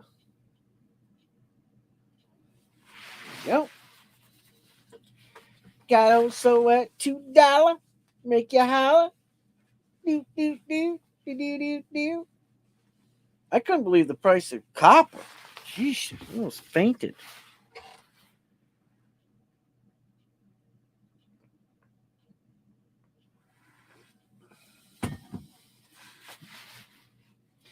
$2 from Oh So Poet. Gotta have a little copper in your life.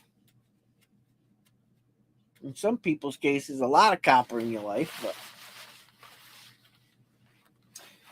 we got 3 from MKCL. Thank you for your bid. Thank you for your bid. Thank you for your bid.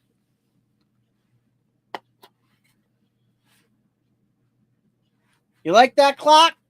Is it still ticking?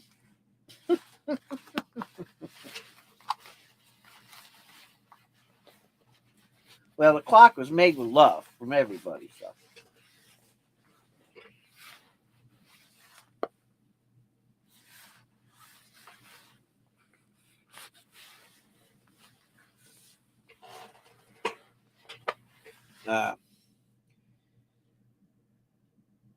Also Poet and CLMK and myself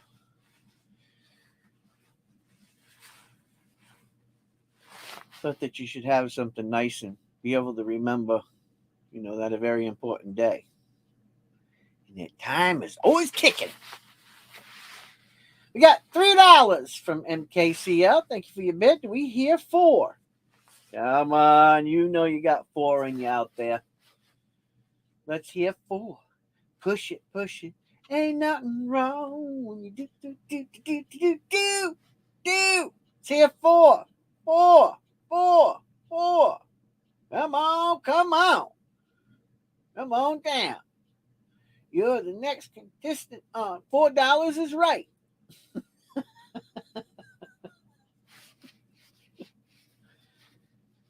Lord have mercy.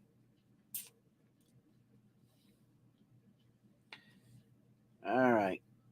We got $4 from Partridge Family Prospecting. Thank you for your bid. Out. 4 bones. Do.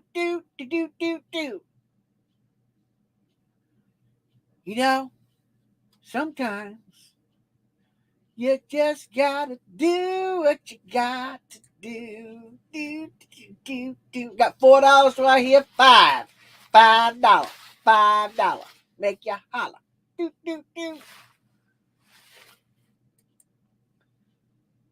Well, we'll give you a little time.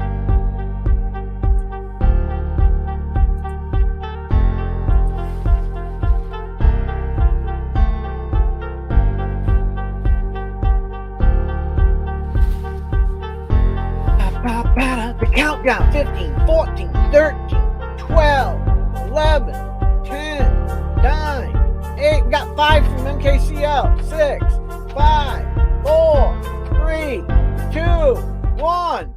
Sold.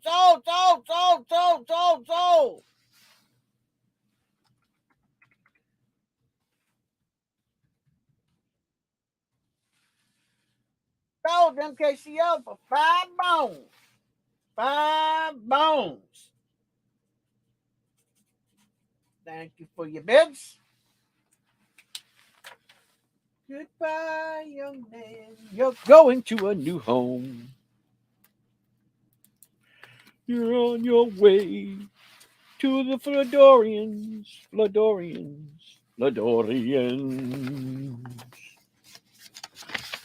Got another one of these bad boys. Check this one out. Ready?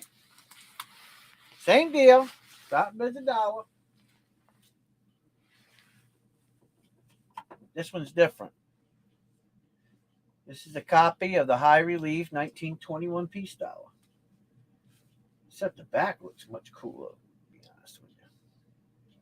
But it came out really nice.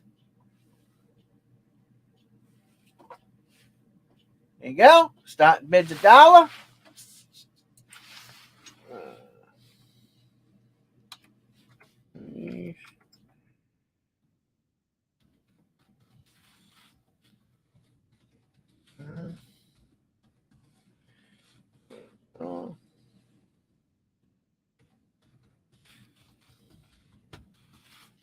There you go. You guys already bid me before I even got it out of the park. We got $1 from Partridge Family Prospect. Thank you for your bid. Oh, Old Soul's in there. 2 bones. 2 bones to Old Soul Poet. Do we hear 3 bones? Robinson. Bid $1. But Old Soul's at $1. I mean $2. And Partridge Family's at $1. So Old Soul Poet at $2. Thank you for your bids. Thank you for your bids. Thank you for your bids. Say that one more time. Thank you for your bids. Thank you for your bids. Thank you for your bids. Thank you for your bids. Thank you for your bids. Thank you for your bids.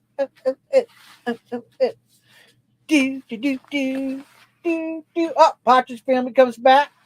Ching, tang, boom. $3. Partridge Family Prospecting. Thank you for your bid. Thank you for your bid. Thank you for your bid. Bid. Thank you. Oh, thank you for your bid. Oh, for your bid. Thank you. Oh, thank you for your bid. Oh, for your bid. I do do do do do do do. I do do do do do do. I do do do do do do do. I do do do do do do. Are you ready? Oops. Ready? Get set. Fight! You better bid. Yo, bid, bid, bid. Bid, bid, bid. Oh, bid, bid, bid, bid, bid. Oh, bid, bid, bid. Bid, bid, bid.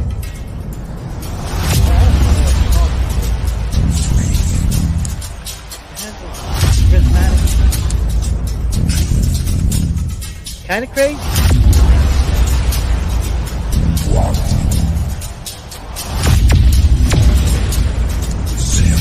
Da da da da da da da da da da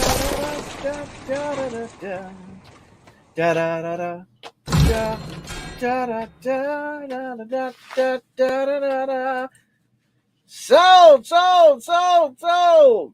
Oh, Robinson Prospecting snuck in there and stole it at the last moment for $4. Congrats. Oh,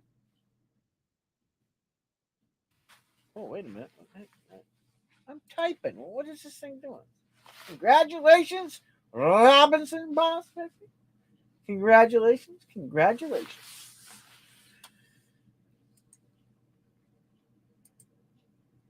He sniped that one. Bam. Okay. I'll tell you what, these new cases that they make, these 2.5 by 2.5 are definitely dusty dogs. I just want to let you know. They are dusty dogs.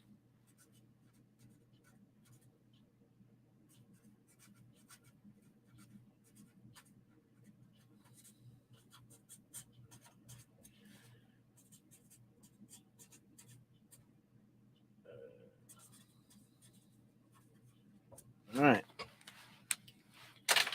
Cool. We gotta come on over here.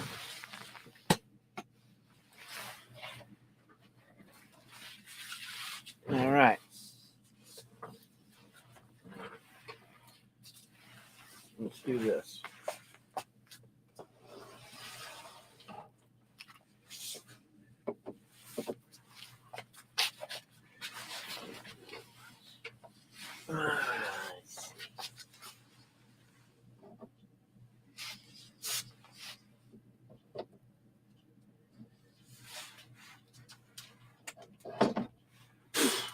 Man, it gets so dusty in here. Take a look at this. There you go. Brand new Telecaster. Nicely set up by me. All brand new. Comes with a gig bag, a pick, and a cord. I'm gonna auction it off. No, it's gonna blow your mind. We're gonna auction it off right now. Here we go.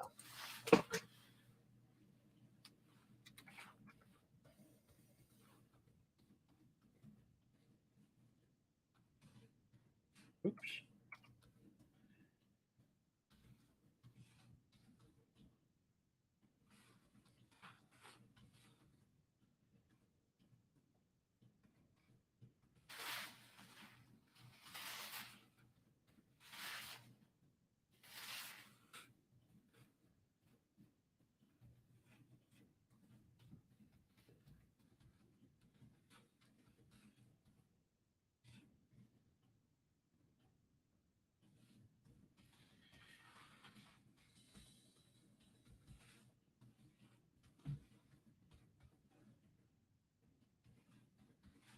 There you go. I'll bring the telly up here. There's the starting bid.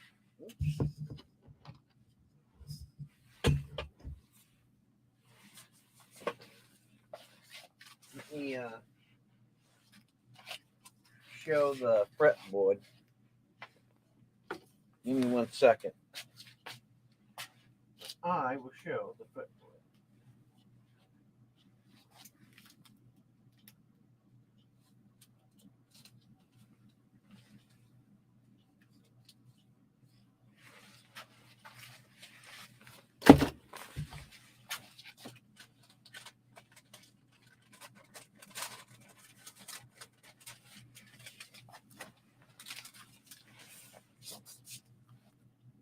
Go.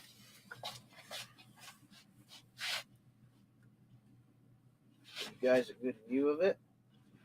The nut has actually been corrected by me.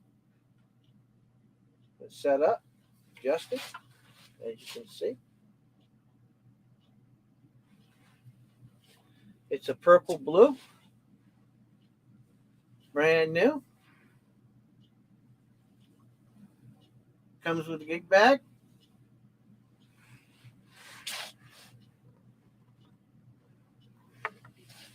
There you go.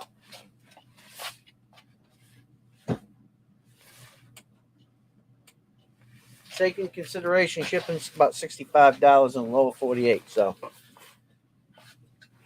it'll be packed up nice and look nice.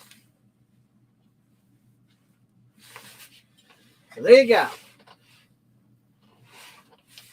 Top bid's 100 bones. Can't beat that with a stick. I've already been through it, so you know it's good to go.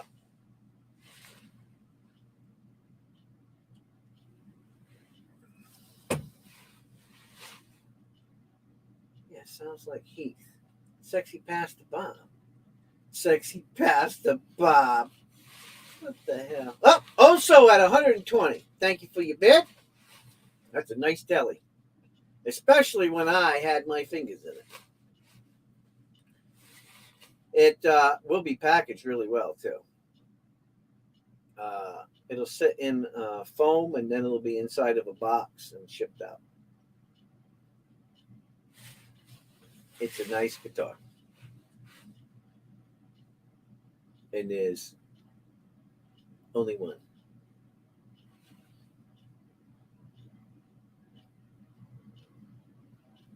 There you go. Thank you for your bid. 120.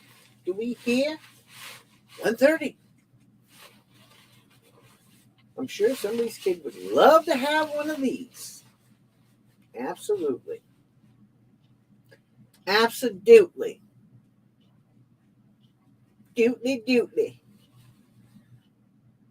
Because everybody who ever plays guitar or wants to play a guitar, I'm going to tell you from a guy who collects guitars, got to have a telly. 3 guitars you got to have. You got to have a telly, you got to have a Strat, and you got to have a Les Paul. Got to. Got to have it. I'll autograph it for you. You want me to autograph it? You want me to autograph it? I'll autograph it. I'll autograph it right now.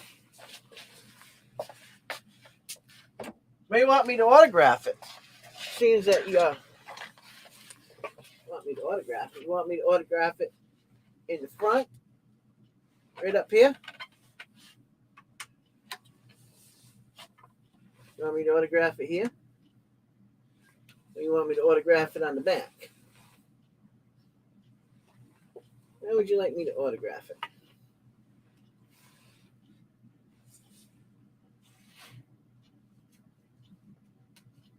Yeah, old big kid would like it. It's a great guitar. There's nothing wrong with it. I mean, it's nice maple neck. Man, that's a nice piece of maple, too. Quarter sawn maple.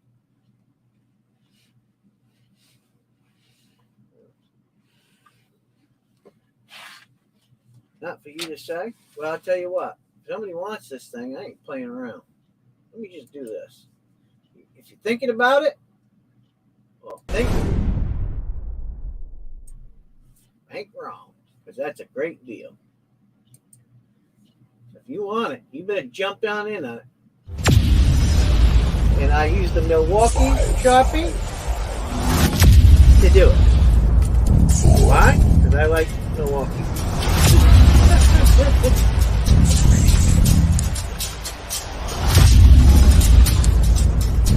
I'll tell you what. I redid the neck, right? And let me tell you, when I say this neck is smooth and there's no sharp cracks, you better believe it. Like for 2 hours, fresh.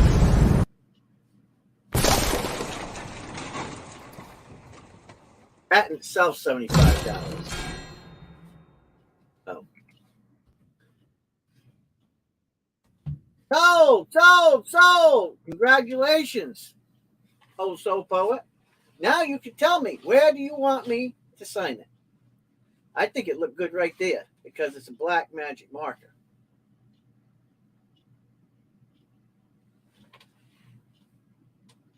That's a nice piece of, and this is flamed across the side there. That's a nice piece of lumber. Look at that. That's nice.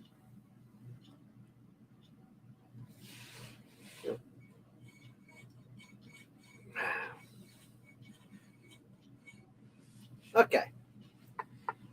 Where do you want me to sign that bad boy? Right up here?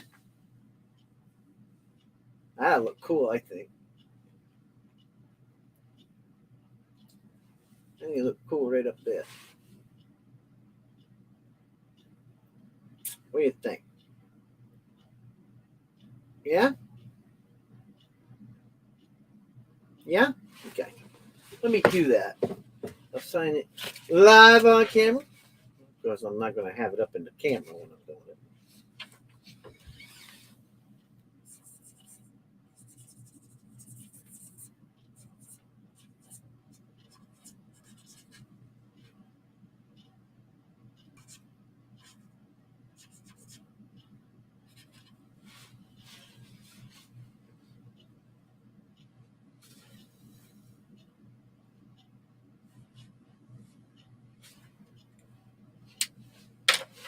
There you go. I signed it right there. Coin Guru Minister. There you go. All done. If you don't like it, you can always wipe it off later. I'll put the date on the back. I'll put the date on the back. Where's today's date? 11th? Look at this.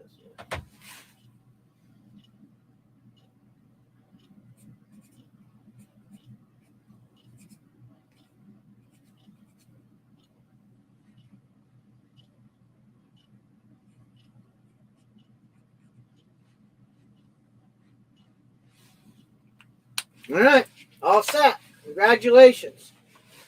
Signed by me. There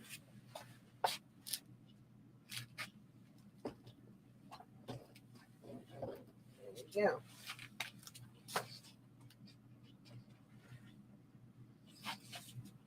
Nice. I put a tag on it. Not that I didn't know it was yours. I'm going to tag it anyway. What are you doing with that marker? Anybody see what I give him? Oh, there it is. Okay.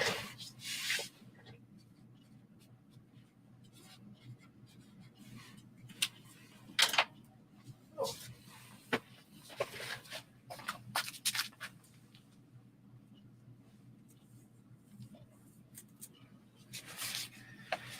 Here we go. Okay. That's that. Anybody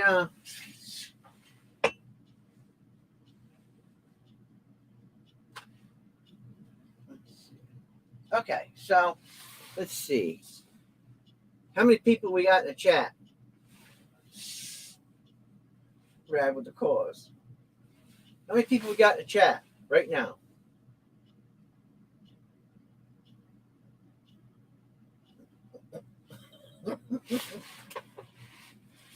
Somebody count them up. Who's in the chat? 8. Somebody tell me who they are. We got Dove, Partridge Family.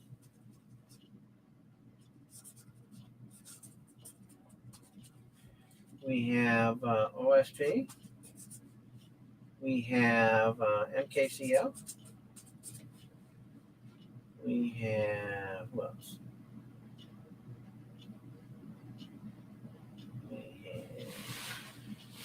I got Dove, Partridge Family, OSP, MKCL, Robinson, RPE, Heath.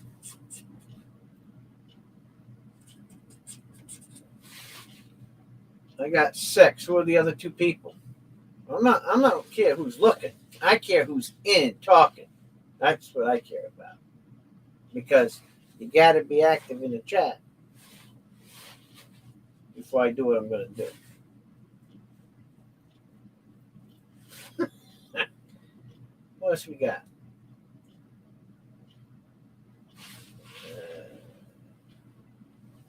No, not up there in the eyeball. Who's actually talking? Who's actually been talking? Been participating? That's what I want. I got Dove, Partridge Family, OSP, MKCL, RPE, Heath.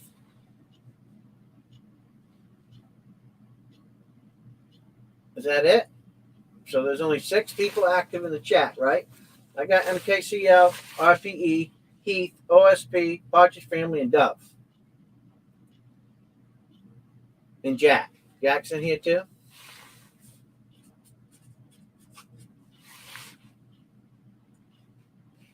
I got Dove. So there's 7 people in the chat. Actually chatting, right? Yeah, see? Those 3 left. See how quick that was? So there is 7. They just kind of pop in and pop out. Okay, cool. Here's a gag. I told you I was going to do a gag gift, right? I'm going to do the gag gift now. So I had to think about the gag gift this year, right? Scratching my head. And I said, well, you could do it naked. Well, if I never had to stand up, maybe I'd be naked. So here's a gag gift. You ready? You ready for this? I want to always know that you guys believe in safety, right? And to know that you're going to keep coming back in the future, right? To see the channel and what I'm doing here. I thought, what can I do to make sure that they always come back and are viewing what I'm doing? I figured it out. So from now on, when you're doing stupid things at home,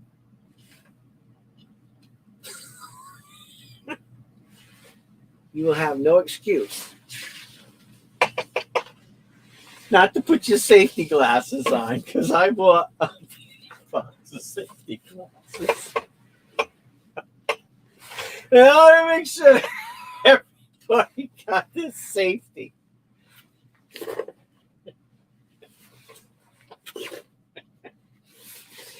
So, I'm telling you, you have your choice. Let me show you what we have in store here, because I believe in safety. So we have yellow. We have yellow backs, and then we have brown backs, and then we have blue backs. So, and then we have hold on, we're not done yet. So we got black, we got blues, we got yellows, we got pinks, which would be Robinson Prospect. We got pinks. We got greenies. And we got whitey tighties. So I'm gonna go down the list. I'm gonna go down the list.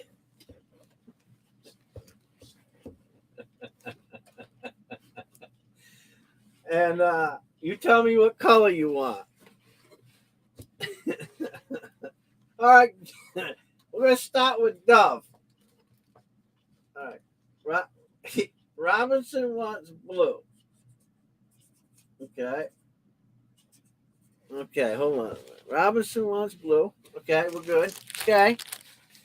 And okay. Dove, what color you want?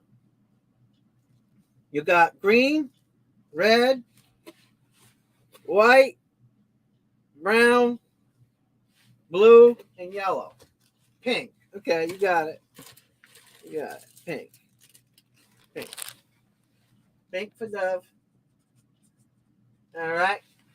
Next is Partridge Family. What color you want? Probably yellow. What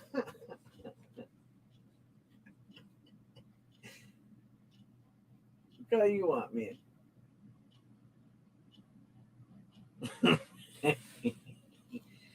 Partridge wants brown. Okay, Partridge wants brown. Okay. Got brown. Old Soul Poet. What color you want, bruh? What color you want?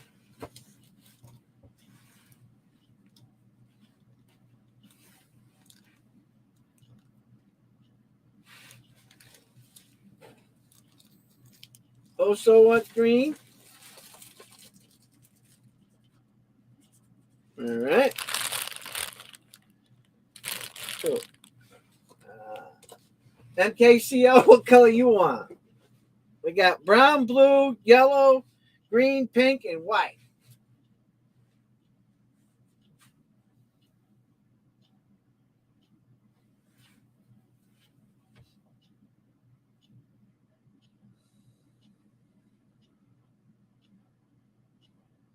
Survey says.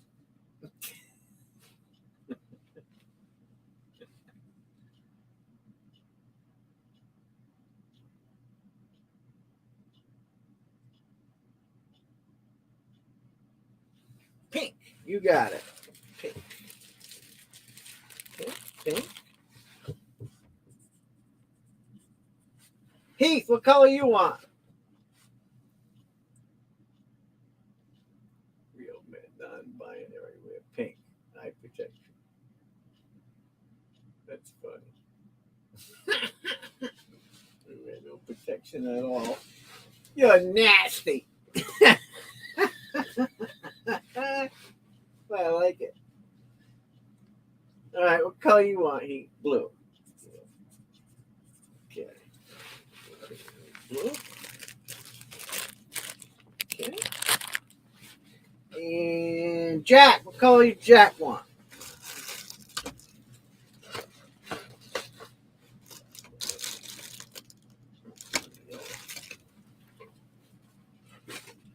I know Jack's working, so might take him a minute. Yeah. Jack, stop the forklift for a moment and tell me what color you want. Or I'm picking.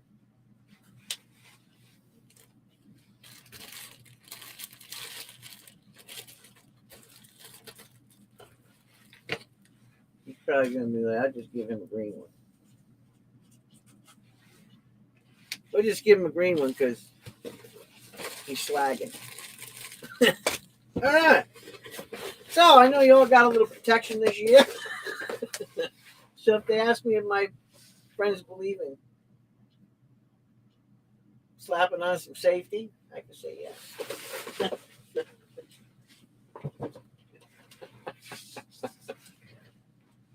Okay. All right. Okay. Cool. Let me do something real quick.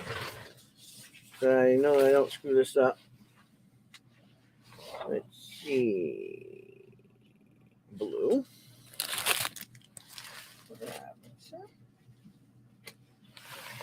And then Dove is pink.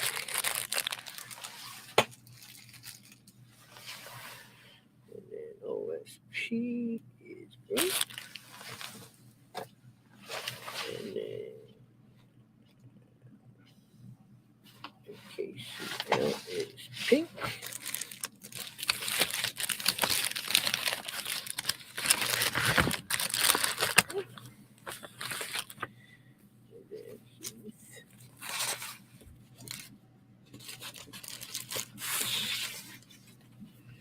Green.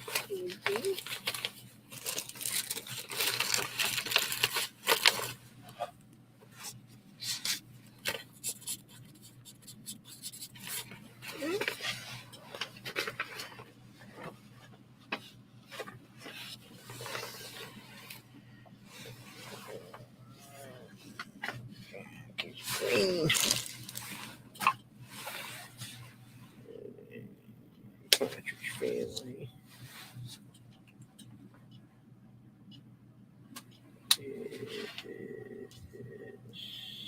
Brown. Got it. Cool. All right, I figured it all out. Look cool. Now, no condoms. God, I think we're a little old for that, ain't we?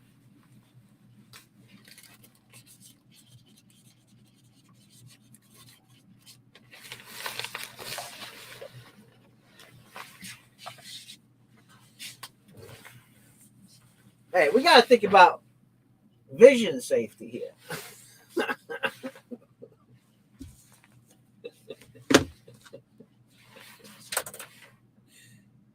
That's what I'm saying. Hey, you got to admit it was funny, right? I mean,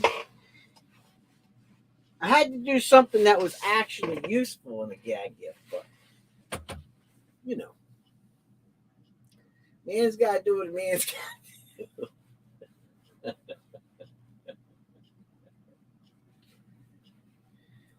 Hey, MKCL, give your mom a kiss for me too, by the way. I'm glad she's doing. Yeah, no kidding. I'm glad your mom's doing better. I seen that Dawn posted that she's doing a lot better. Need to get her out there dancing with some guys her age. You know what I mean? Getting freaky with it. Yeah. Busting a move. I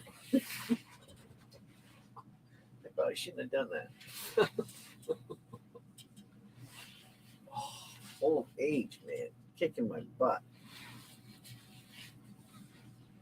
Hey, the world's just lucky that we all don't live next to each other because it'd be 10 times worse.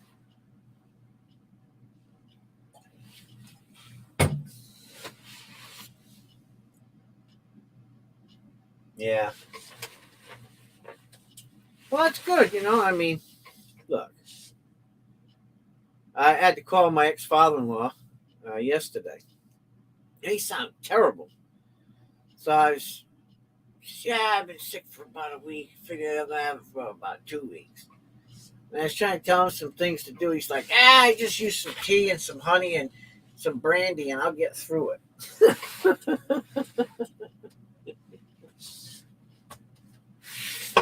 Well, Dove, I spent quite a few years in the Army. Broke my back twice in the Army. Then I broke my back again. I get kidney stones. I get migraine headaches. I busted my fingers up from kickboxing. My knees hurt. My legs ache. I mean, I'm telling you. I just put on a good face on the channel because nobody wants to see a wine bagger. So, I tell you.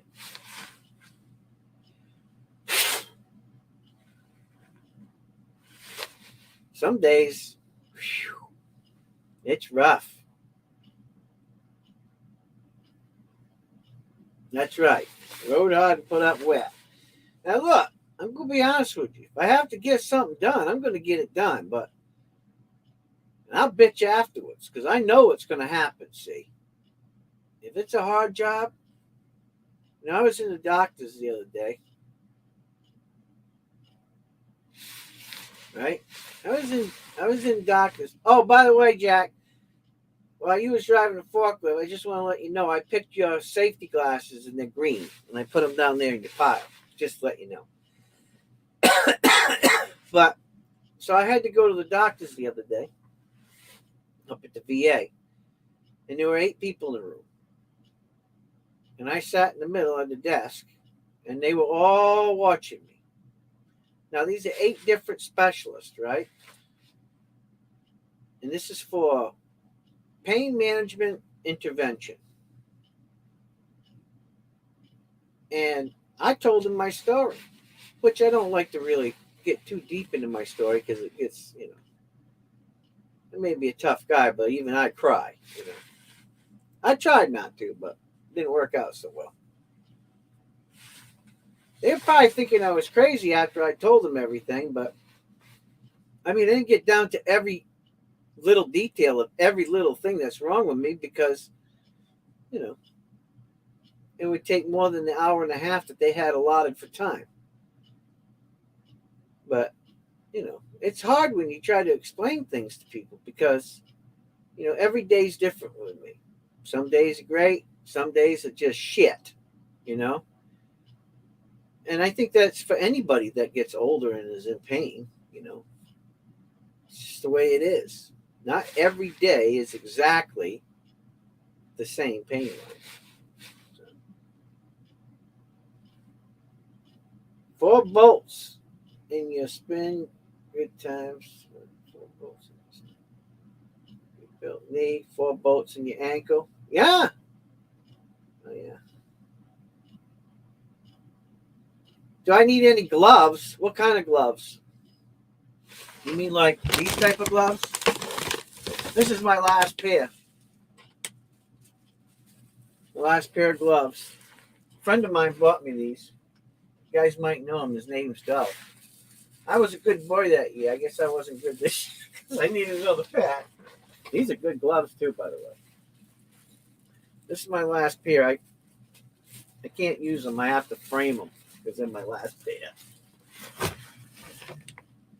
Anyway, just thought I'd put that out there.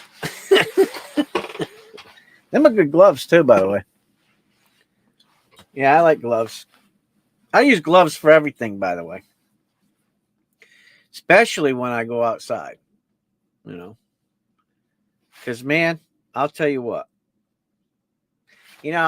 I used to be lazy and say, oh, I ain't putting them damn things on because then I got to mess around with them. But I'll tell you what. Now it's like I'm putting the gloves on because I know I'll probably do something stupid or not pay attention to something and I get a splinter or a piece of metal in my finger or something else. Scrape it, cut it. So now I wear gloves.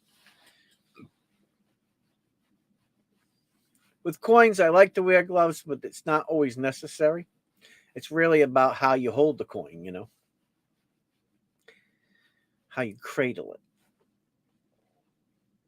You cradle coins, you don't fondle them.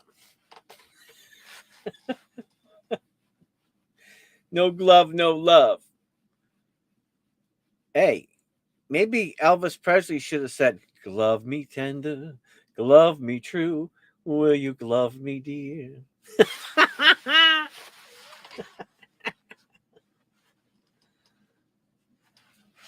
Or we could sing another song. Glove stinks. Yeah, yeah. Glove stinks. Oh, mechanics wear gloves? Oh, yeah, man. I use them all the time. Matter of fact, I've been wringing out my last pair of work gloves I bought. I mean, they look pretty rough because, I don't like buying them. And what I do is when I get done using them, I'll take them in the water and I'll wash them out and I'll wring them out and I'll set them out to dry. I use a large. I got fat fingers, so I use large. Yeah.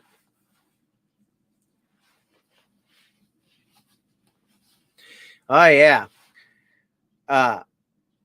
The only thing is when I'm going to the range and I'm shooting, I got to have this one here has to be cut. So what I do is I cut at the bottom of the glove here, so that way I can flip it up and get my fingertip on it. That's number one. 100 pairs. Well, whatever you want to send to me, I'll take. And I'll use them. You can bet on that. Oh, I meant to tell you guys this deal I got. I don't know if they still have it, but Amazon has a deal on electrical tape, right?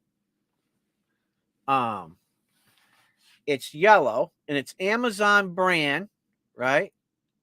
You got to look for it, okay? It's 12 rolls of Amazon brand electrical tape. I think they have brown and yellow, right? And it's $3 and I think 67 cents for something like that. I don't know. Robinson could tell you. I sent him the link for 12 rolls for $3 and something. That's cheap. Okay. So I just want to let you guys know, if you work with electrical tape or you like electrical tape like me, go to Amazon and see if they still have it. They still had quite a bit in stock. I don't know why they're selling it so cheap. Seems to work good because I use some. Actually, I use some today. Works just as good as any other electrical tape. It's a little thicker, though. I noticed in some of the other brands that I've used, it's actually pretty thick. So if you're looking for some electrical tape, Amazon has some. Comes in a box about this big, 12 rolls. And they got some silicone on sale, too. It's like $3.50 a tube. You know, you can use it for gasket making and stuff. Yeah, so just thought I'd let you know. Wow, we're in limbo on coins. But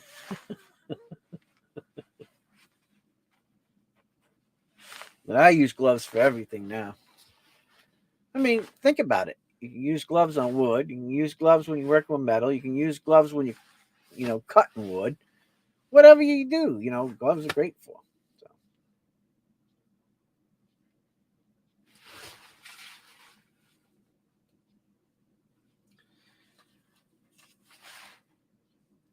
I'm going to do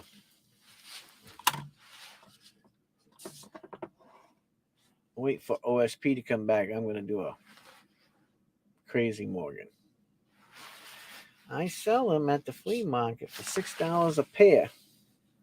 If you buy more than one pair, other people. If you buy more than one pair, other people get $8 in the store. They're around $20. I thought you were giving them away to us. You get all kinds of giveaways from us. We have to buy the gloves from you. Oh man, that sucks. I can get them wholesale. That's not a problem. Plus, if they're having a closeout sale down at Home Depot. This is no BS. I know somebody works down at Home Depot, and I usually get them for 20% off whatever the sale price is, and I usually know when they're going to have a sale on them, and I'll go down there and I get the Milwaukee ones. I usually pick them up for like $3, $4 a pair. Plus, I get my veterans discount, so I do all right, and they last me a while. They're good. They're good work gloves. Yeah. That's generally what I do. And then Mary, she smokes cigarettes. I don't, but she does. And what she does is, and she also collects iDip Copenhagen. She collects the little labels on the Copenhagen and the cigarette box,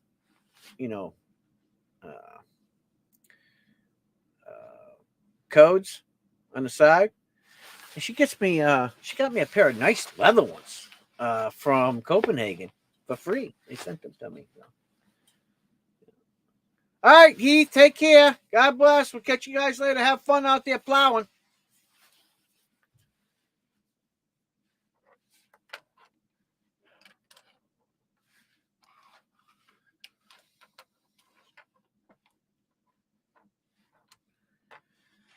He's going to be plowing all night.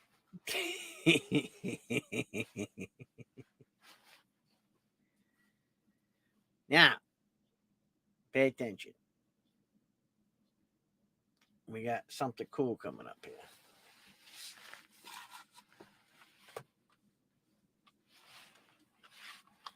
In my archives, I found these, and these are absolutely beautiful.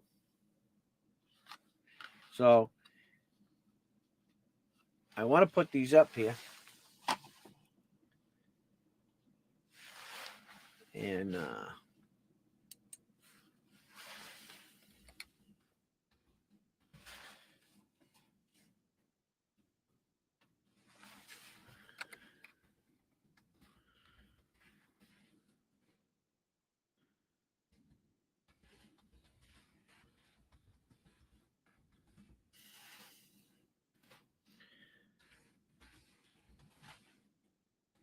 check these out. These are nice guys. Check this out. This is a 1980.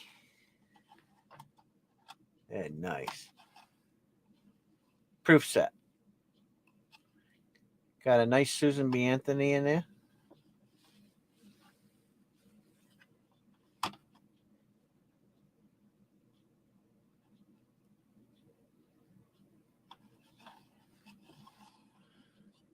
There you go. Beautiful. They're absolutely gorgeous. Absolutely gorgeous coins. And I don't even know what that is. That's neat. They must have marked it. Anyway, beautiful set. I need to just bring this baby down here. There we go.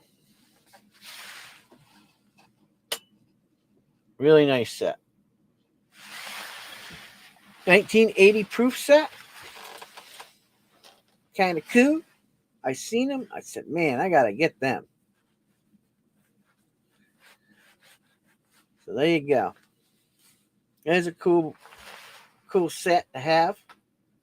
Some of these older sets, man, they're getting harder and harder to find. I mean, nice ones, you know, because a lot of people pick through them, and then they crack them and they send them off, and they get like $25, $30 or more for the individual coins, you know. So getting them in the case and keeping them in the case, man, that's a nice Susan B. Anthony too. I really looked at it. Whichever the case, I thought they were cool, so here they are. Anybody interested? There you go. Start the bid. Oh, man. Okay, gotcha. We got Old Soul Poet 15. Thank you for your bid.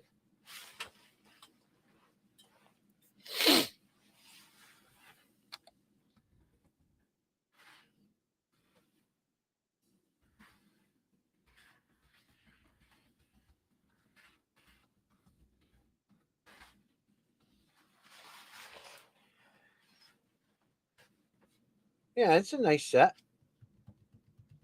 The problem is, you know, I don't know how many, I don't know how many they made, but people cracking them, you know. I mean, just how many are left that are not cracked, you know, because a lot of people cracked them. A lot of people sent them off for grading. And just that coin right there, in the condition that it's in, is worth sending in. If somebody did want to crack it. So we'll get on with it, though. I'll just let it rip. Here we go.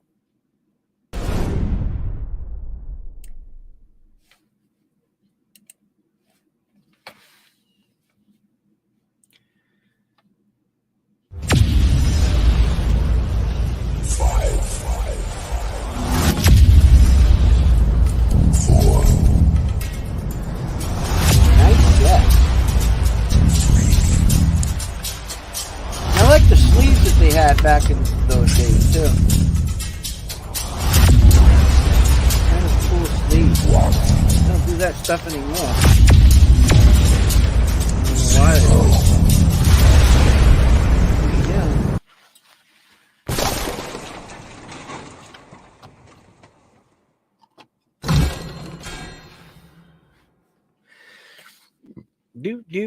Do. So, congratulations.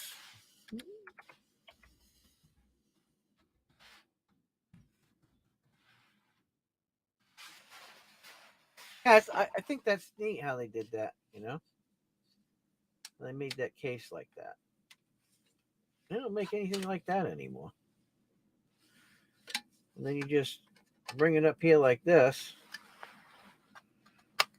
and you click it in there, and it displays like that. Pretty neat, huh? Pretty neat how they did that. The things that they used to do that they don't do no more. Right? No. Oh no. No trading. I'm trying to make money for charity, Jack. Not just sell coins. I mean, I'm not a coin dealer.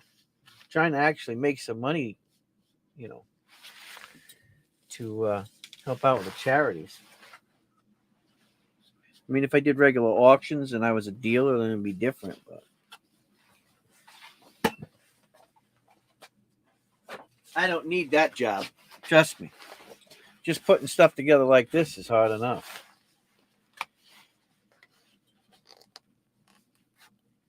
Do I have a 1947 half? Why?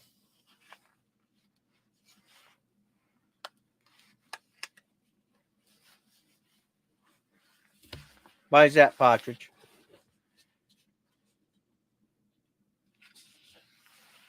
How much does it cost to be a dealer? It doesn't cost anything. You have to go get your license.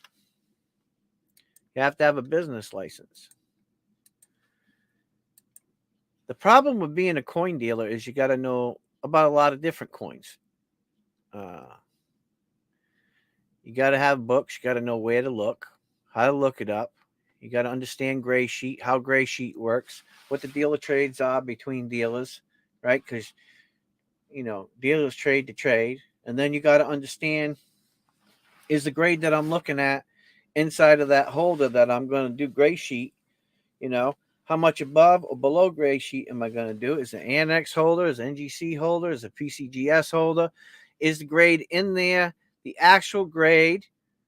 Does the coin present itself well enough when you look at it? Does it have that eye appeal that enhances the attraction of that coin actually being, you know, the stated value?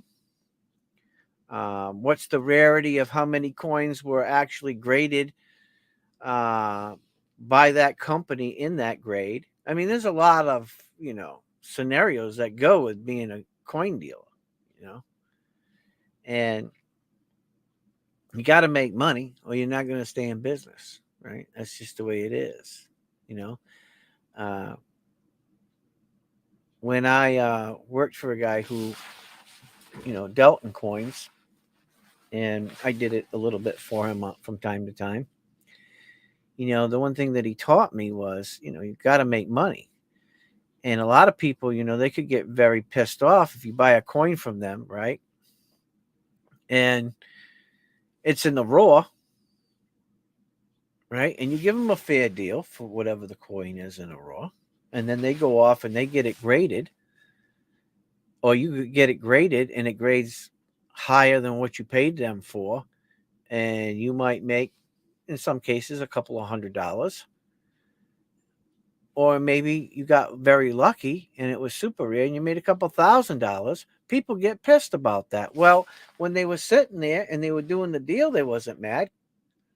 So why should you be mad afterwards? There's effort that goes into it. You got to know what you're looking at. Doesn't mean that you're always right. It does not mean that. You know, it's very subjective, your grading, you know. No one really knows, you know. And sometimes it really has the amount of money that a coin is worth has nothing really sometimes grades don't really play into the fact as much as the rarity of it, you know. Sometimes some coins they don't grade high. There wasn't high grades in them, and so just in that case, and the rarity of it, how many was minted, can mean they're expensive coins anyway. But if somebody brought in, you know, an 1895S or an 1895O, I mean, you're not going to bring an 1895P because there was only proofs. Those are proofs, right?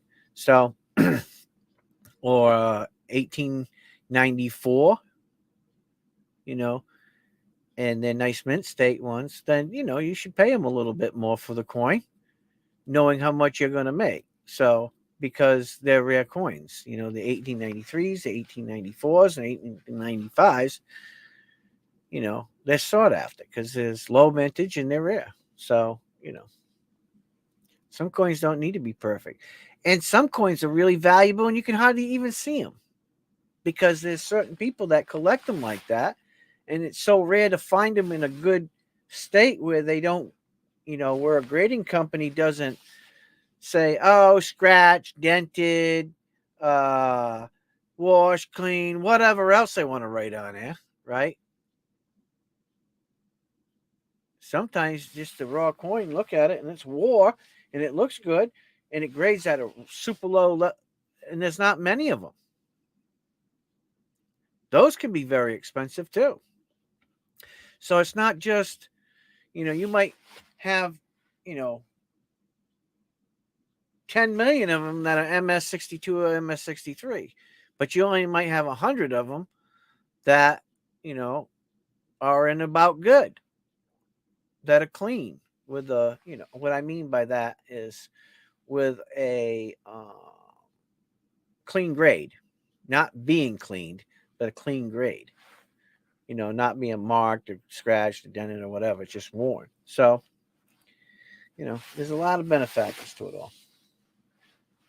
So when you're a coin dealer, you really have to, you know, and it's a lot of work. It really is. It's not. I mean, you're looking at coins all day long, every day. You got to know buy, sell, trade, buy, sell, trade.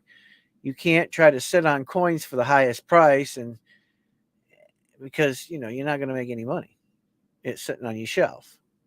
So in a coin dealer's mind, sometimes they buy in bulk, and they'll buy 10,000, say 10,000. Mercury dimes, right? Then look, if a coin dealer has that much time to go through 10,000 coins to look for, you know, 1917 or whatever, you know, certain key date dimes, then nobody's coming to a shop. Okay, so most of the time they'll buy them in bulk and then they'll sell them at a specific price, you know. Could be anywhere from $2.50 a piece to $3.50 a piece, you know. Could be even more than that, depending on, you know, because you can go through dimes like that real quick and give an estimated grade right off the bat and separate them. That doesn't mean you're looking for specific dates, you know what I mean? Because that's a lot of dimes and it'll take you a long time. So, contrary to what people believe, that coin dealers, you know, they're fishing through and getting all the good ones. Not always, you know, it's not always the case. You know, I know a coin dealer and he's got probably, I don't know, at least 5,000 Morgans. And, you know, the price varies. Now, if you want to dig through them, then the price is this price, right? If you want to dig through them, the price is this, which is $10 more than if he just reaches in there and grabs one. It's $10 less. That's how he does it, you know? And it's like, you know, okay, I get it. Sometimes you win a winner chicken dinner and you come out okay. You might be 10, 20, or $30 ahead, maybe even more. You know, one time I got a Carson City from the guy, and it was like, he said, there's a coin. I put it in a sleeve, didn't even look at it. I bought 3 of them at the time. And I made out all right. And other times, you know, I broke even, but So that's how it goes. You know, not all coin dealers cherry pick.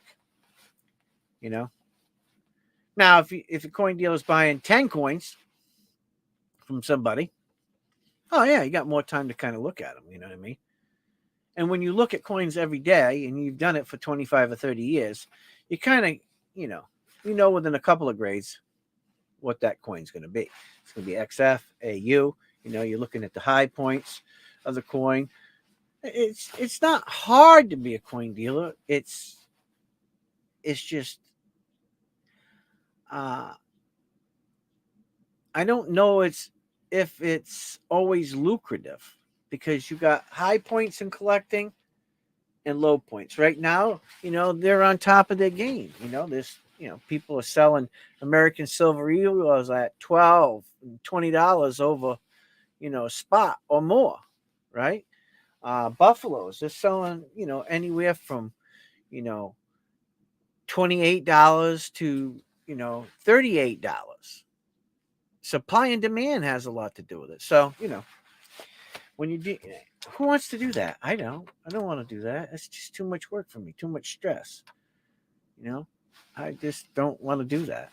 Could I? Absolutely. I absolutely could do it. I just don't want to do that because when it becomes a job and there's no more fun, then it takes the collectability out of what I actually started doing when I was just 5 years old. So, but for people who are, getting up there in age and they're trying to find another avenue and they saved a little money, they can open up a storefront, get a little, storefront going. Maybe get some friends on hand that they know are, good coin graders or know enough about coins, different types of coins to get them started. You fly them out there or you bring them over there for about a week to kind of organize things for you and kind of give you a heads up, show you and teach you about gray sheet and books and how to set your books up so that you can go right to the reference guides, how to cross-reference things and have all your different websites and your pages already started and ready to go. Sometimes it's worth doing that. And then you can be in business. So if that's what you want to do. But if you think you're going to make, $1 million a year, I don't see that. Most coin dealers, small time coin dealers, they make about 40,000 to maybe 50,000 a year. They pay for themselves after paying the lights and, maybe other people that are working for them and, the other costs that are involved in business and taxes and everything else. So, is it an overly lucrative job? Not really. Now, bigger dealers and, more populated areas, then they might make a lot more. And then depending on, how well known they are, they could make a couple $100,000 a year. But they're still working, That's the thing. But if anybody's looking to get into it, I mean, I'm not going to say don't do it, but do your homework. Go to a couple different dealers, and pick your location really well because location is everything, And storefront, how you present your storefront, right? How you lay everything out, how you make things look, how attractive it is. How's your customer service? That's a big thing with people. It's how your customer service is. How do you treat the community? Do you go into the community? Do you help the children out? Do you go to classrooms and teach about coins and coin collecting and, or stacking coins? I mean, there's a lot of things that are involved in becoming a good coin dealer.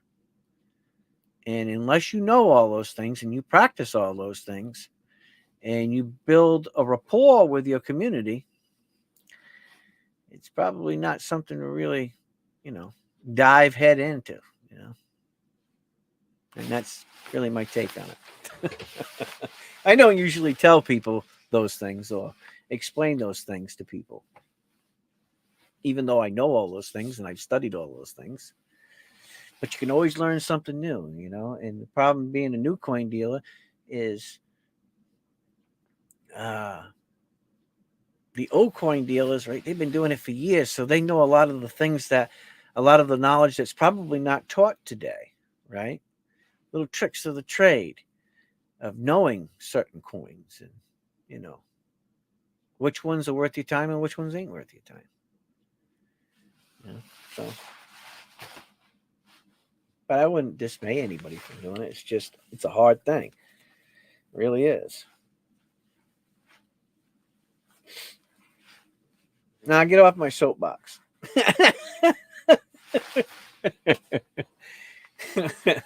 But I did want to teach you that. I want to teach you something else. Now I'm going to just go into a little teach mode here and show you guys something.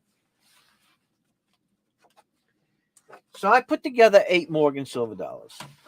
And I'm going to show them to you. Okay. I want to teach you guys this real quick while we're having this auction so you can learn a little bit about Morgan silver dollars. I have had, several different people email me. A couple of people call me on the phone, and when there's a big run, and now that Morgan silver dollars are being minted again at the U.S. Mint, people are getting back into collecting them heavy, right? And the problem with that is there's a lot of fraud going on, a lot of fakes, okay? And they're getting really good at it. I'm talking within, grams. They're knowing, half a grams and things like that. They're getting really close to where it can really throw you off unless you understand weight and wear on Morgans, right? The way they look, the color of them, the contrast. There's so many different things, right? So I just want to show you these. I'm not going to get scales out and all that, but I want to show you these because some of them can be misconstrued as being a fake and a real, and one of them can be misconstrued as being real, and it's not. It's a fake. So I have 8 coins. I'm going to go over with them real quick. Night, Robinson. I'm going to go over them real quick with you. And then if you want to buy the set, I'll sell you all 8 coins. But I put these together. It took me a while to figure out, the harder ones. Because sometimes, it's easier to figure out a brilliant uncirculated or uncirculated, right? Mint state coins are a little bit easier to try to get within good grades than, anything under an XF. It gets picky, right? So I'm going to show you these 8 coins. Teach you just a little bit in the intro, okay? So here we go. Let me put these bad boys up here. Okay, so we have 8 Morgans. Okay? Have 8 Morgan silver dollars. All right, and we're going to start with these ones here. These over here. So, when you look at a Morgan silver dollar and you're grading a Morgan silver dollar, you always got to look at the high points, and usually the high points are the top of are here, right up here in the bonnet, back in here. You see these little flat marks? See them right there? These are high points, wear points, okay? Now, when they're grading the Morgan dollar, you can also see the rim along the outside edge and the stars. They'll kind of flatten themselves out. Even though they're not very pronounced from the time that they actually mint them, you will see that they flat wear themselves, right? And you'll see that the rim around the outside will get worn, and it's not as prevailing as an actual mint state one, right? Now, what people look for in a Morgan when they're grading the Morgan, right? And this is not for everybody because, everybody's different, right? So color really has something to do with people, the eye appeal. I think that that's contrary to what other people believe. I think that that's a really big thing. It's the appearance of the coin and how it appeals to you. Okay.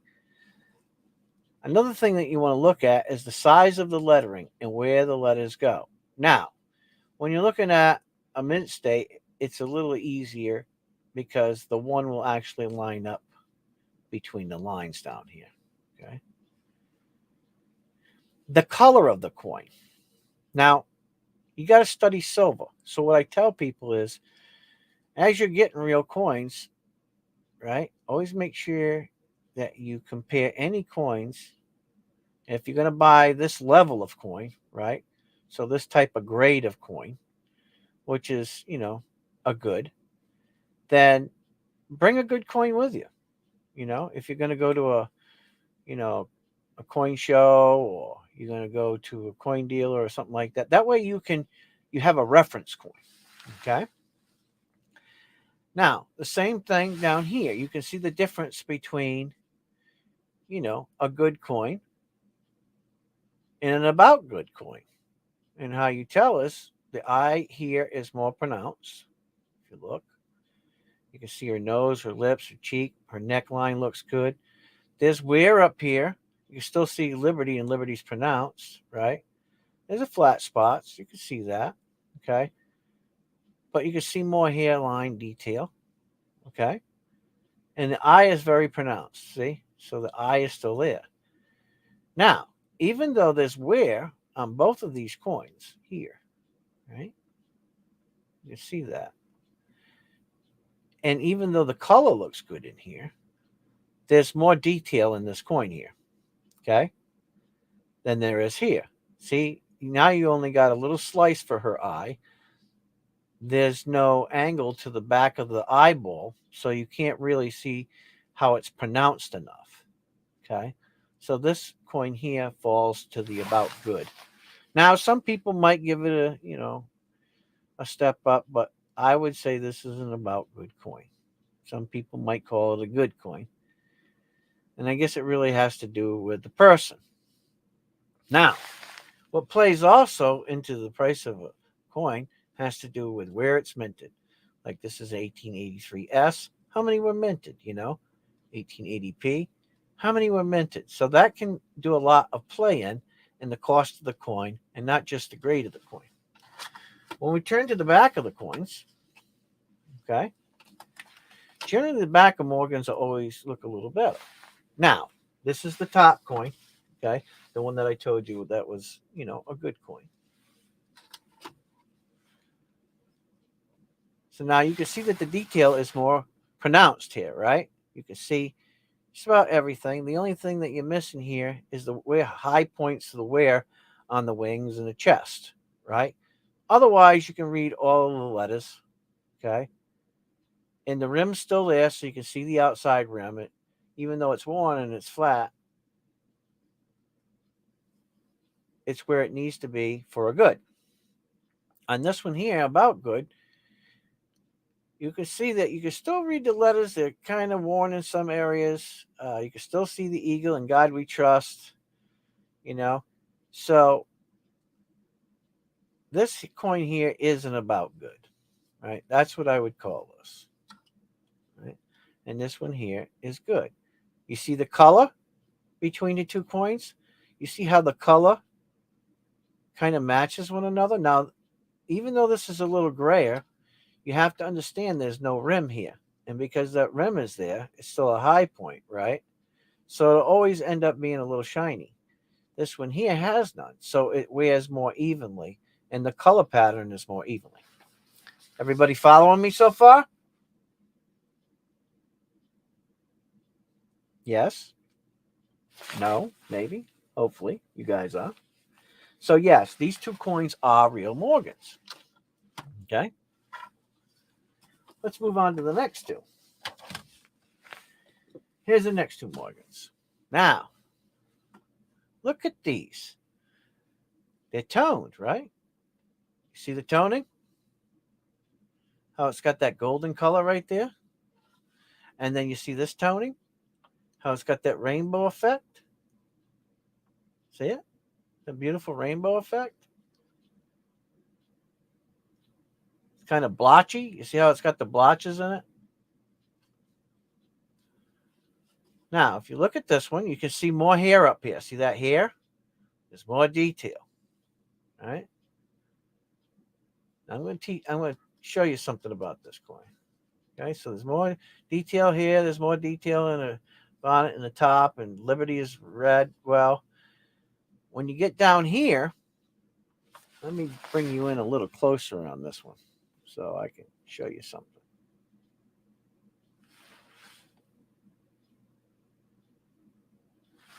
Now, when you get to looking at this coin, even though it's toned, right, I could tell that something ran across her face, right? See these gouge marks here? You see them gouge marks, guys? Don't be fooled. That's not made by a die. That's made by hitting something, okay? Let me see if I can focus a little bit better for you. Now, not just that. You see those parallel lines? Now, sometimes in Morgans, which people don't know this, but sometimes in Morgans, they will have striations, okay? But the striations that I see on most coins are not running vertical. They're running more horizontal, more on an angle like this, all right? So they'll be like this. Some of those are acceptable because that's the way they ran them through when they were pulling them through. Okay.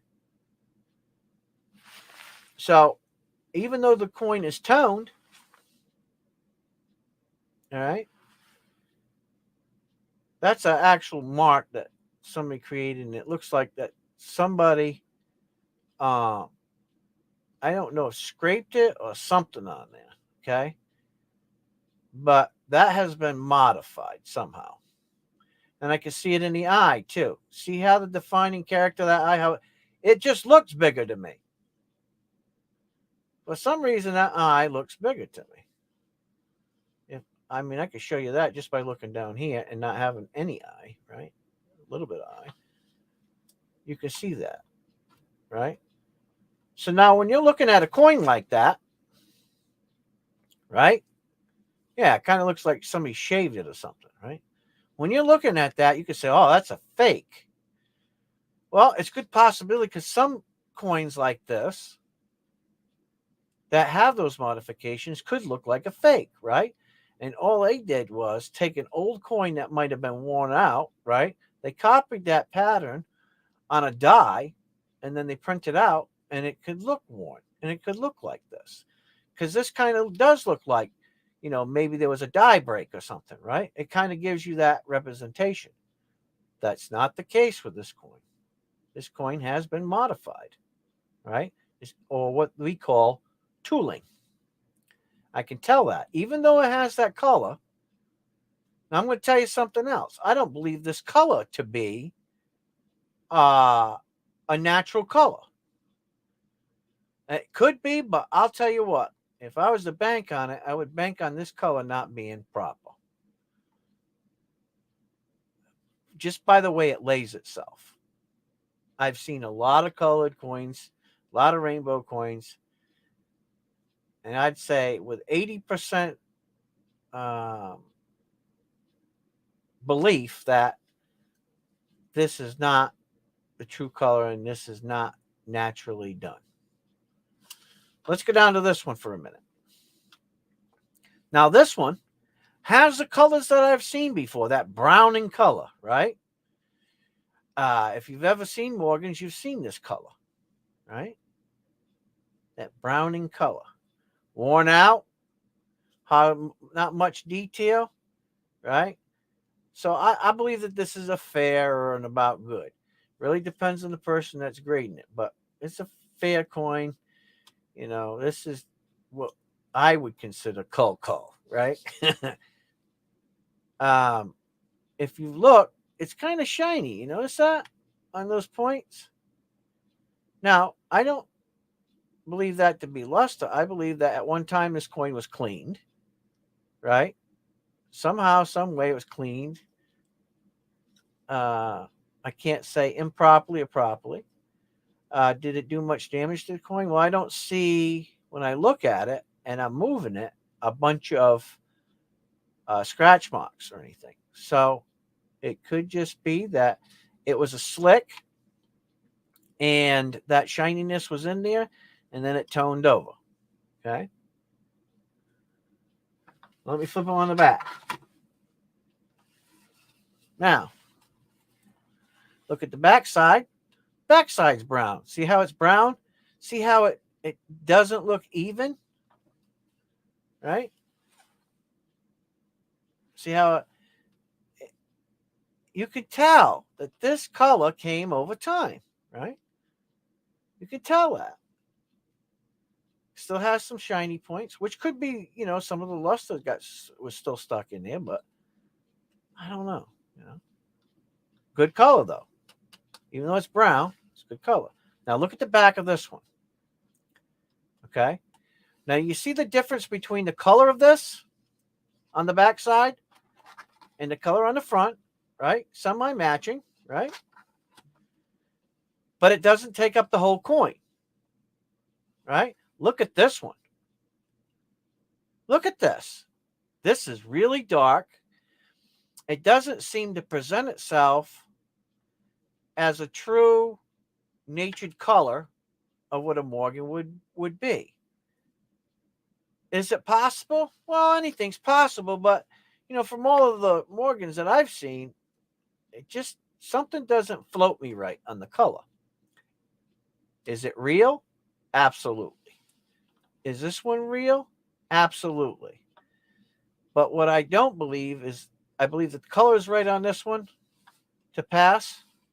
I don't believe the color is right on this one, and it looks like that color was done to that coin. Okay? Just letting you know. All right. Let's move on to the next ones. Now, see how shiny this coin is? See that milky color on this Morgan? See the milkiness of it? Somebody cleaned this coin. And that is the full evidence of a clean coin. Because anybody knows that Morgans that are not clean, right? You'll see in here, there'll always be like a tracking mark around the letters. All the letters in the little niches, right? There's a tracking mark on there. That's what happens over time. Unless it's a slick, And this is close to a slick, but this just looks like somebody, I don't know, ran it across the cloth or with a polishing or something. Okay, that's what that looks like. This one down here. Now, you see the difference? That's why I put these two together. See the color? Now look at this one. This is the color, right?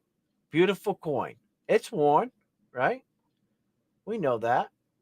This could be an about good to a good, depending on the person if they want to bump it because of the color, because that's a good color, for a circulating coin. But you see how the details are all around this? I've also seen coins like this, guys, that were dipped and will still come out in this color. See the shininess on the ends of that? But that could be just from pocket. Like you were saying, pocket buffing. But the color is right. It's not as milky as this. So, this is on the borderline whether it was cleaned, dipped, or not. Now, it wasn't done wrong because there's not a bunch of lines and scratch marks. So this is kind of a borderline. So if you're sending the coin in to, have graded, this is borderline. Really depends on the person whether they want to give you a passing grade or not. This is really on the borderline. Let me flip the back around. Now you see the back. You can still see the wear spots, right? The rim. The color's good. You see how it's got that deep color in here? Tells me this wasn't cleaned with a rag, because you see how that deep color is? How it's really uneven? And how you can see the dark points? If anything, it was probably dipped. See the back of this one? Look at that thing. That thing is worn hard. Look at it. Worn right out. This is a slick. It has detail, but this baby is worn out and it's milky. So it's definitely been dipped. It's definitely been dipped after the fact that it was worn. Are they both real? Absolutely. Now, they're not going to weigh, the exact weight of a Morgan, because they're worn. Okay, so hold on a second. So that can throw you off when you're buying coins.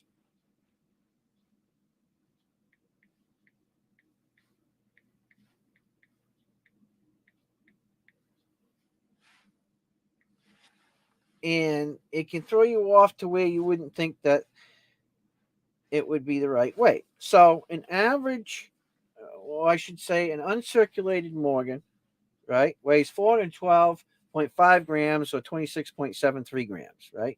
I mean, 412.5 grains.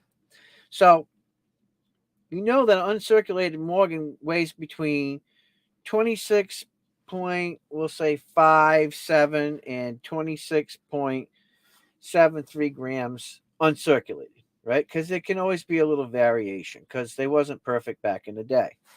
But as they get lower, you can get down into the 25 grams, okay? Depending on how slick it is. So you got to know that. And you got to have coins that are real to compare the weight to, okay? So I just want you to understand that. Don't think because it weighs 26 grams, if it does weigh 26 grams, make sure that it's worn and it looks worn. Okay? That's important. So that's those two. And here we go with the last two. Okay? Let me scan in here. 1895.0. Listen to me. Whenever you're buying an 1895 coin, right, you better look at it. This is an 1895.0. How does it look? Well, let's take a peek. Let's bring this baby up here. 1895.0. Well, firstly, you see this right here? That little mark right there in that nose? You see that? You won't find that on an 1895.0. That's the first thing. Secondly,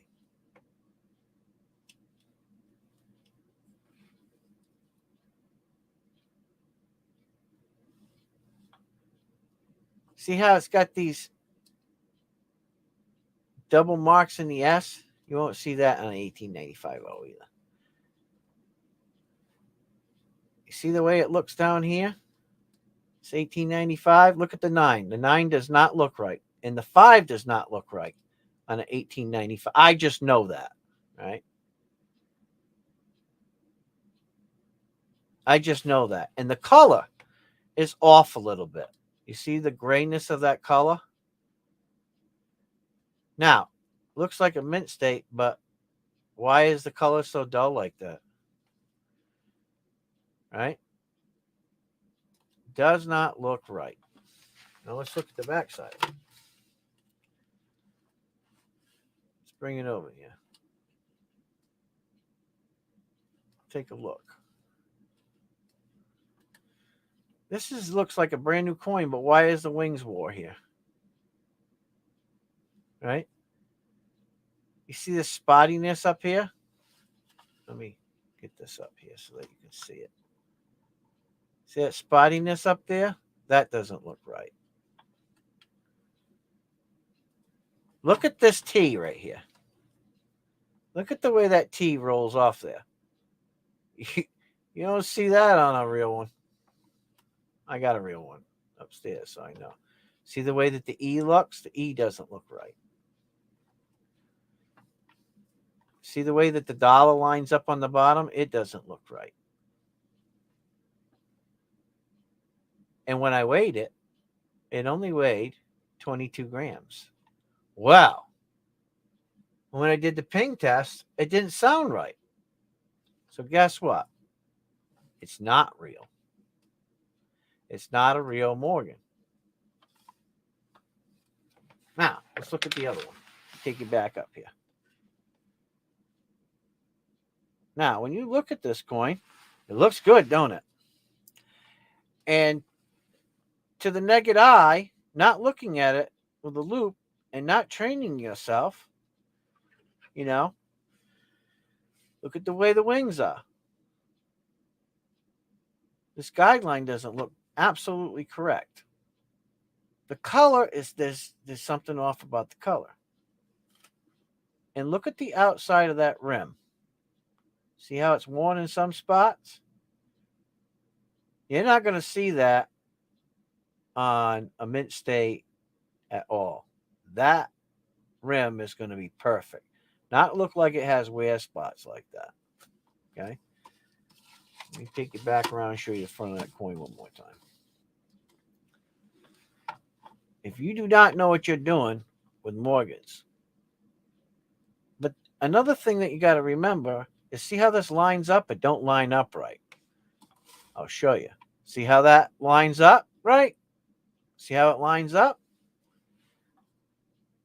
Now look, it don't line up right. It don't look right. It looks wonky. Okay? This is definitely a fake coin. 99.99999% that this is not a real Morgan. Okay? Plus it's 1895.0. If you're going to buy an 1895.0, you better trust that dealer. Have them put them on a Metalytics machine in front of you before you buy it. If it's in the raw. Don't ever buy an 1894, 1895, or 1893. And I mean, there's other coins too. But especially those 3 years, raw, unless you know who you're dealing with. Make sure that it's been graded by ICG, Annex, PCGS, or NGC. Let's take a look at this one. Now look, let me show you something. You see her face? Look at her face. See her face? You looking at it? Take a look for a couple seconds. Now, let me put this face up there. You can't tell me them faces are the same. They don't look the same. Now, even though this one's worn, you could tell instantly that that Morgan looks good. I don't know. She's got a beaker on her of some sort. But if you don't know your Morgans, you can tell. But this is a real one. Okay? Worn right. Looks right. Color's right. It rode hard. But you can tell. It just she looks like she's ready for business, right? You could tell. An artist made that, right? When you look at this one, it looks like a copy. And not a really, really good copy. Let's look at the back of that coin. When you look at the back of this coin, it looks right. The color's right. It looks right. It feels right. The mint mark is right. The $1 and the dollar sit correct along the bottom, right? And you see the way the America comes across there? You see how even those are? See how nice and even those are? And that's how you can tell. It looks right. It looks like it's worn right. The feathers look correct. The arrows point correct. Everything is correct on this coin, including the color. So those are the coins There's 8 coins that I put together. And I think that these are the harder ones to try to figure out when you're coin collecting and you're collecting Morgans, right? That's why I put these ones together. Because of the color. Because of the way they look. You can always be thinking that it's not real and it is real. Right? And thinking that it's real and it's not real. These coins represent all of that. Okay? I'll show you one more coin that's not a part of this lot, but I'll show you. Look at this one. Let's compare this Morgan to that Morgan.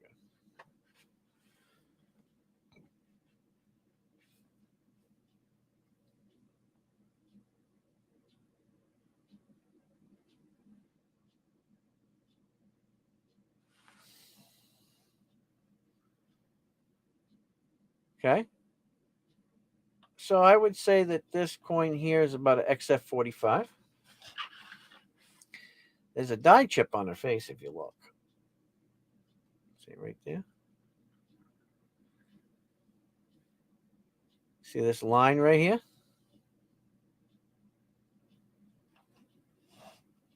Got a tone spot. But it's a real one for sure. You see this right here? Let me show you something. You see how these letters, you see how that one is right over that mark? You see how it's over it? See how they're over those indents? You see how they line up with them? Let me show you something. Look at this one. See how they go in between? These go in between, and these line up. That's another thing that you got to look for, guys. Got a little purple something going on there. I haven't quite figured out if that's a fake and bake or if that's real. I haven't quite figured that out yet because that purple is really purple. Kind of borderline there. Look at the back of the coin. Once again, you can see how the letters line up with them. See how the letters line up with it? A little bit different across the back. If you look, they kind of go over 2, over 2, over 2. And then this one kind of lines up. And the same thing with the 1. So you got to study your coins.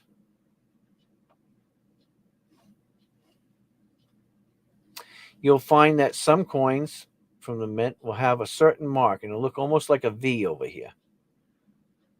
Okay? And that comes from a certain die set. It'll be like a little V hidden here. Certain coins like the 1893S, if you look up here, it's tricky up here. Right? You'll see a little mark here, a little dot, and then you'll see a little diagonal line. The indicators that that coin's real. I know that because there was only one die that minted all the 1893 S's. So there ain't no getting away from it. And there's no copy in it. So, and then if you look at this one,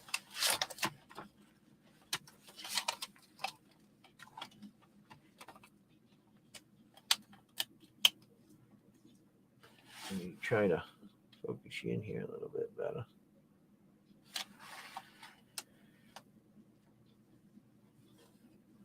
Just so that you can see the difference.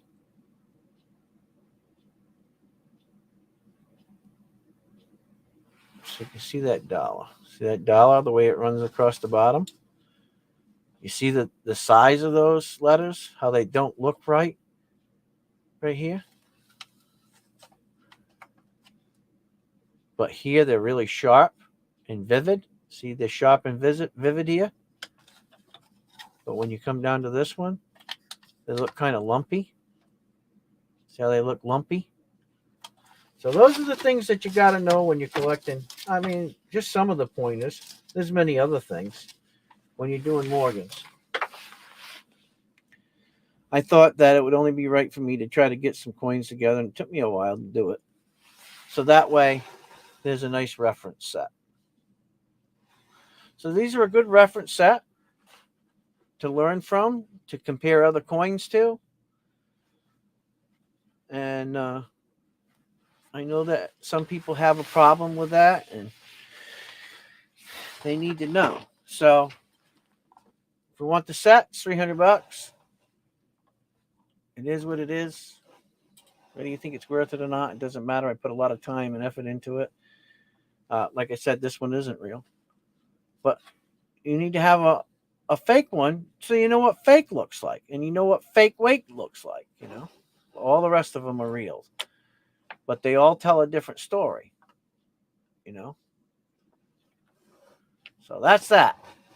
So if you're interested, let me know later. I'm going to put these up. There's a nice reference there. Maybe another time if I can. If I can, I don't think I can make it affordable, but I can put some mint steaks together that are raw. You're always going to get a better deal on a raw, ungraded coin than you are a graded coin. So that's just the way it is.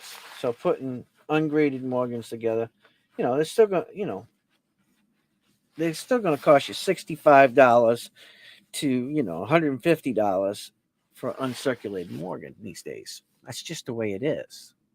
Unless you get lucky, that's the way it is. You know, AUs you probably get for, $45 to $60. But it's just going to happen. It's going to just keep going up. Like I told everybody, it's just going to keep going up. But you should always have reference coins that you know for a fact are what they are. And that way, when you're out there and about and you're trying to make deals and wheel and deal and get some good, deals, without any doubt, because you own the coins, you know the coins, they've been, looked at by people who know Morgans. It takes a long time. There's a lot more things that, you can learn about. Die sets. What are the different die sets? What years were those different dice? It's just, it gets deep, If you're going to get into collecting different coins, not just Morgans, but any coin, it don't matter. Pennies, nickels, dimes, quarters, halves, whatever it may be. You need to understand the different die sets and things like that. It's when you're getting into very valuable things, right? At the least, you need to ping test them, magnet slide them, and weigh them, right?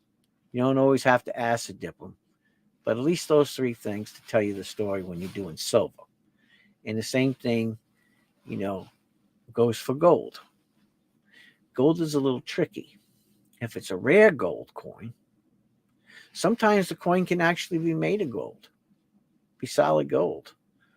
So it has comparable weight, comparable height, comparable width.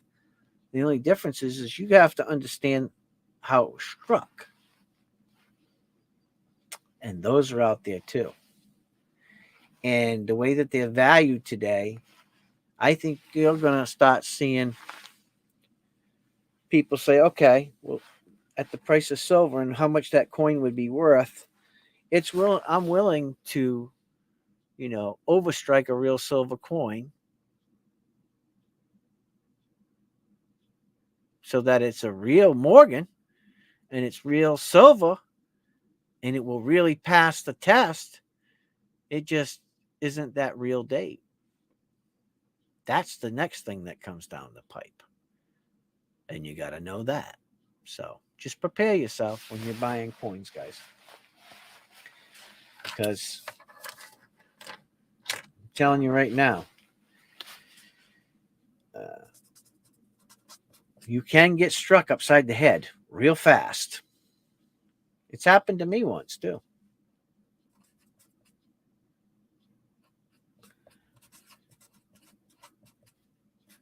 So be careful.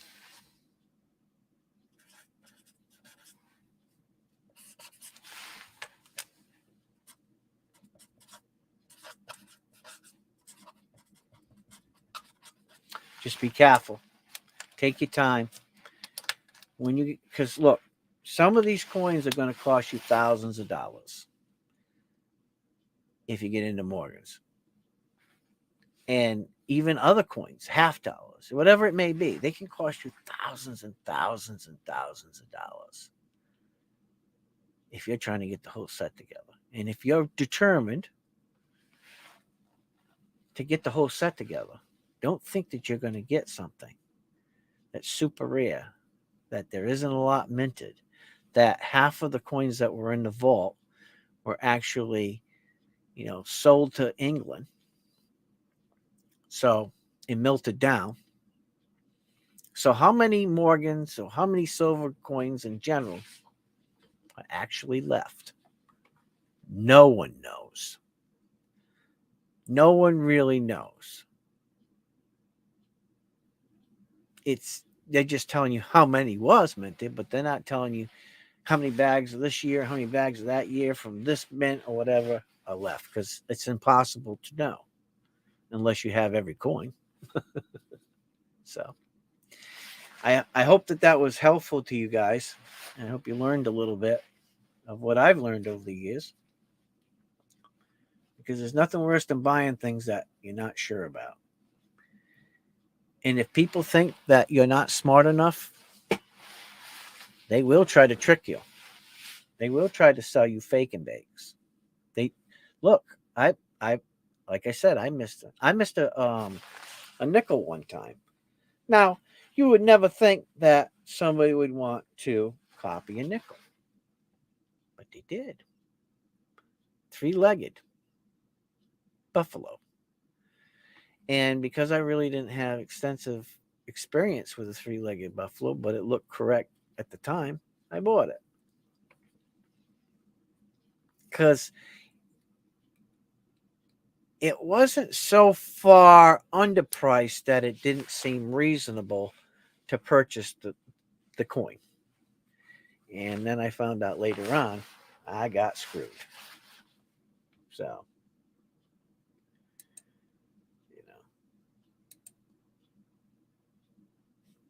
that's just the way it is.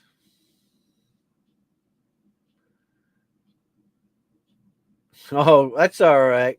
It's okay. So, anyways, if you're looking for a reference set, that reference set, 8 coins, is $300 of Morgans. It's a great reference set to teach you. If you're interested, feel free. Be happy to sell it to you.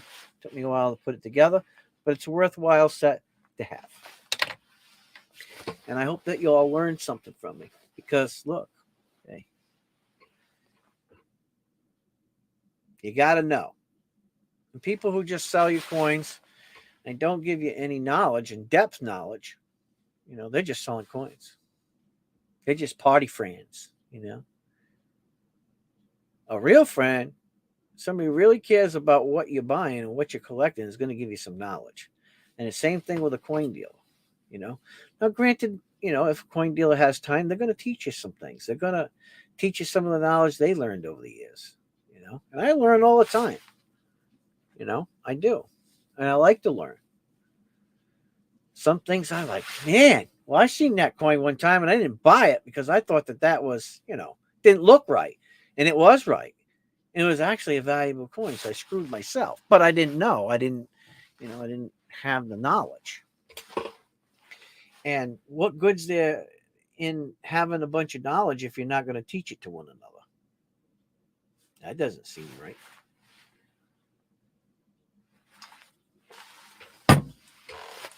So there you go.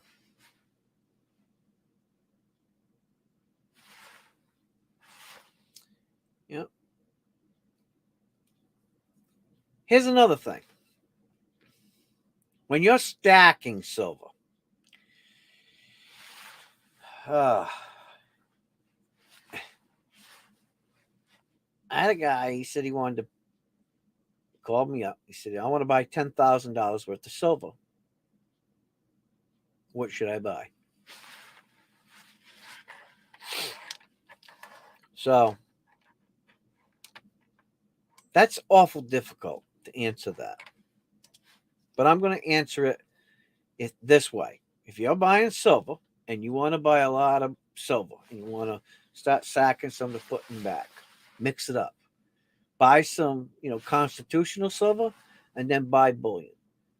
Just remember, they play differently, right? So they don't always play on the same field. Your American Silver Eagles, they're 0.999 silver. So they're bullion silver, right? But they also hold a numismatic value. Okay. A Morgan or constitutional is 0.900 silver, right? But the collectability is higher because of the date and the age of the coins. Here's the difference. If you go to somebody and they're buying silver weight and they say, okay, well, spot silver is at $23 an ounce, right? That's for 1 troy ounce of 0.999 silver, right? Fine silver. They're going to give you less unless they see that it's, within reason collectible, constitutional. If not, if it's just a call and just a slider or, then they're not going to give you as much because there's not as much silver in it. So they're going to give you less. So be cautious of that. Okay? So that's why I say, well, it's okay to collect constitutional silver and stack it, but just remember that it doesn't always have a higher numismatic value, and it might not give you as much money if you went to trade it in somewhere or get money back because it doesn't hold the same purity weight as bullion. So, diversify yourself when you're collecting and you're stacking and do it that way. Okay? That's the easiest way I can tell people. If you having mixed feelings, it just seems easier to do it that way. And always buy from people that you trust, that know their business, that can teach you something. Okay? If they can't teach you anything, then they probably don't know much about coins. Anybody can go on and learn a few things and give you a little la la la, just enough to get by. But if they can't give you in-depth classes, then how long have they been collecting? How long have they been, studying coins? There's a big difference. And how long of a conversation can they have with you? 30, 45, an hour, 2 hours, whatever it may be, about coins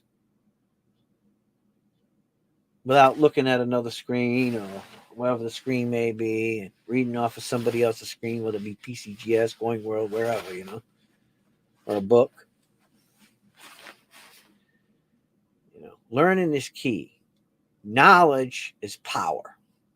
And when you're collecting coins or guitars or whatever you're collecting, right? Knowledge is power. Because look, this is your hard-earned cash. And if you're going to invest it, you better know what the hell you're doing. Yeah.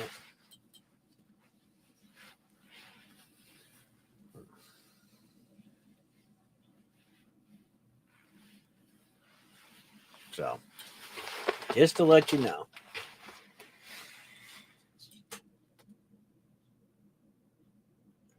That's how it works. You gotta know what you're doing. You really gotta know what you're doing. And do it the way that you can afford to do it, And that's the key thing, I collect what you can afford at the time that you're collecting. And just like stacking investment says, as you go along, then start upgrading your coins. You know, you just got to be very careful about certain coins. That's all. You have to be very careful about certain key date coins or semi key date coins. You just have to be careful and realize that the coins that you're buying are, you know, the grade if there is a grade. Some people don't put a grade, I mean, local coin shops don't always say, oh, that's an XF45 or that's an AU, 55 or 58 or, I mean, granted, he probably seen a lot, but, did he really study the coin? Probably not. Unless it's a really expensive coin and it's holded. And sometimes, like ANAC has a problem with undergrading coins. Sometimes they get it right, but most of the time they undergrade it. I've seen a lot of coins that, were crossed over into NGC or PCGS that were different, that were higher grade. And some of them were lower grade. So it's a mixed pot there. So you studying and learning a little bit more. But the biggest key thing to every coin, I don't give a shit what coin it is. The key thing is that you like the coin. You like it. Don't always get mixed up in the grade. Okay? Don't do it. Don't get mixed up in this grade shit. Okay? Don't get into that. Okay? If it makes you feel great about yourself, then okay. If you got the money to throw at it, fine. But at least do this much. Enjoy the coins. Love the coins. Enjoy the hobby of collecting coins or guitars or whatever it may be. Look at me. I got stereos. I got stereos that none of you have in your house. None of the people that come on my channel have.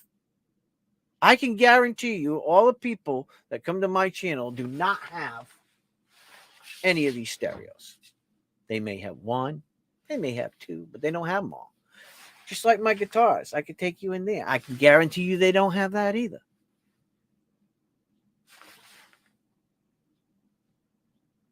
Is that me showing off? No, it's me. I took the time.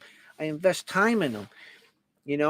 I mean, I buy them for what I like, the beauty of what I see, and you should too. And don't ever let anybody tell you, oh, you got a shitty deal on that. No, don't. You be happy. You be happy and have fun with it. Don't let people dismay you from that. Otherwise, you got somebody else yanking your chain all the time, and that's not right. Now, if people say, well, you should be cautious about buying that coin because, I don't think it's worth that value if you're doing it as an investment. Now, that's different, okay? When you're making investments in, a large amount of money, now maybe you should really have a couple of people look at the coin for you, people who are avid collectors and collect at higher ranks, that's true. But if you like a coin and you're set on a coin, then buy the coin for yourself. Be happy. Don't let people, steal your joy because they think they know more about something than you. Because one thing they don't know about is your feelings and your feelings at that time. That's a fact. Otherwise, they're just toting you along. And they're trying to control you. And don't have that, please. Enjoy what you do. Be happy with it. Hang out with the people that you want to hang out with. Maybe other people won't be happy with those people. Maybe people don't like their attitude. Maybe they don't like the type of rapport that they gather with people. But you do. That's fine. Because there's something about those individuals that make you happy. So that's just how I feel. And I just wanted to let you know how I feel about that. Because some people really trust me. I do a lot of stuff for people, especially purchasing, high dollar coins for people. And I'm not the only one that's looking at them. I have other friends that look at them for me too. I want to make sure that the people who come to me and trust me are getting the best bang for their buck and then they're not going to get screwed. And that's the important thing, guys. Yep. Anyway, I know that a lot of you got to get up for work in the morning, and I appreciate you all coming out. I may have another auction next week, but I'm going to tell you, if you're expecting me to get it out to you by Christmas, it might not happen. There's a possibility, but the possibility is really slim. That's why I told everybody, if you wanted to purchase something tonight, then it'd be a good night to do it. And I appreciate you all coming out, joining in and having a good time. Hope you learned something. And like I always tell you, look, there's a lot of people out there in the world today that are hurting. Some people have been hurting their whole lives.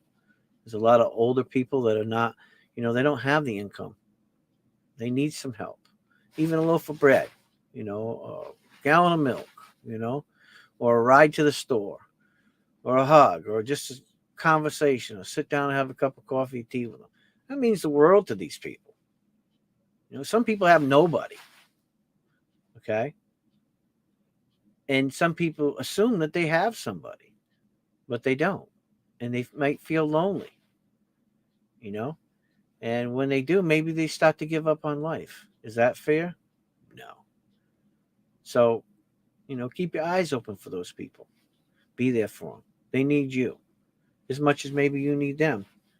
You can learn a lot from older people. I learned a lot from people in my life. I didn't get all this knowledge just, by a stork delivering me. There you go.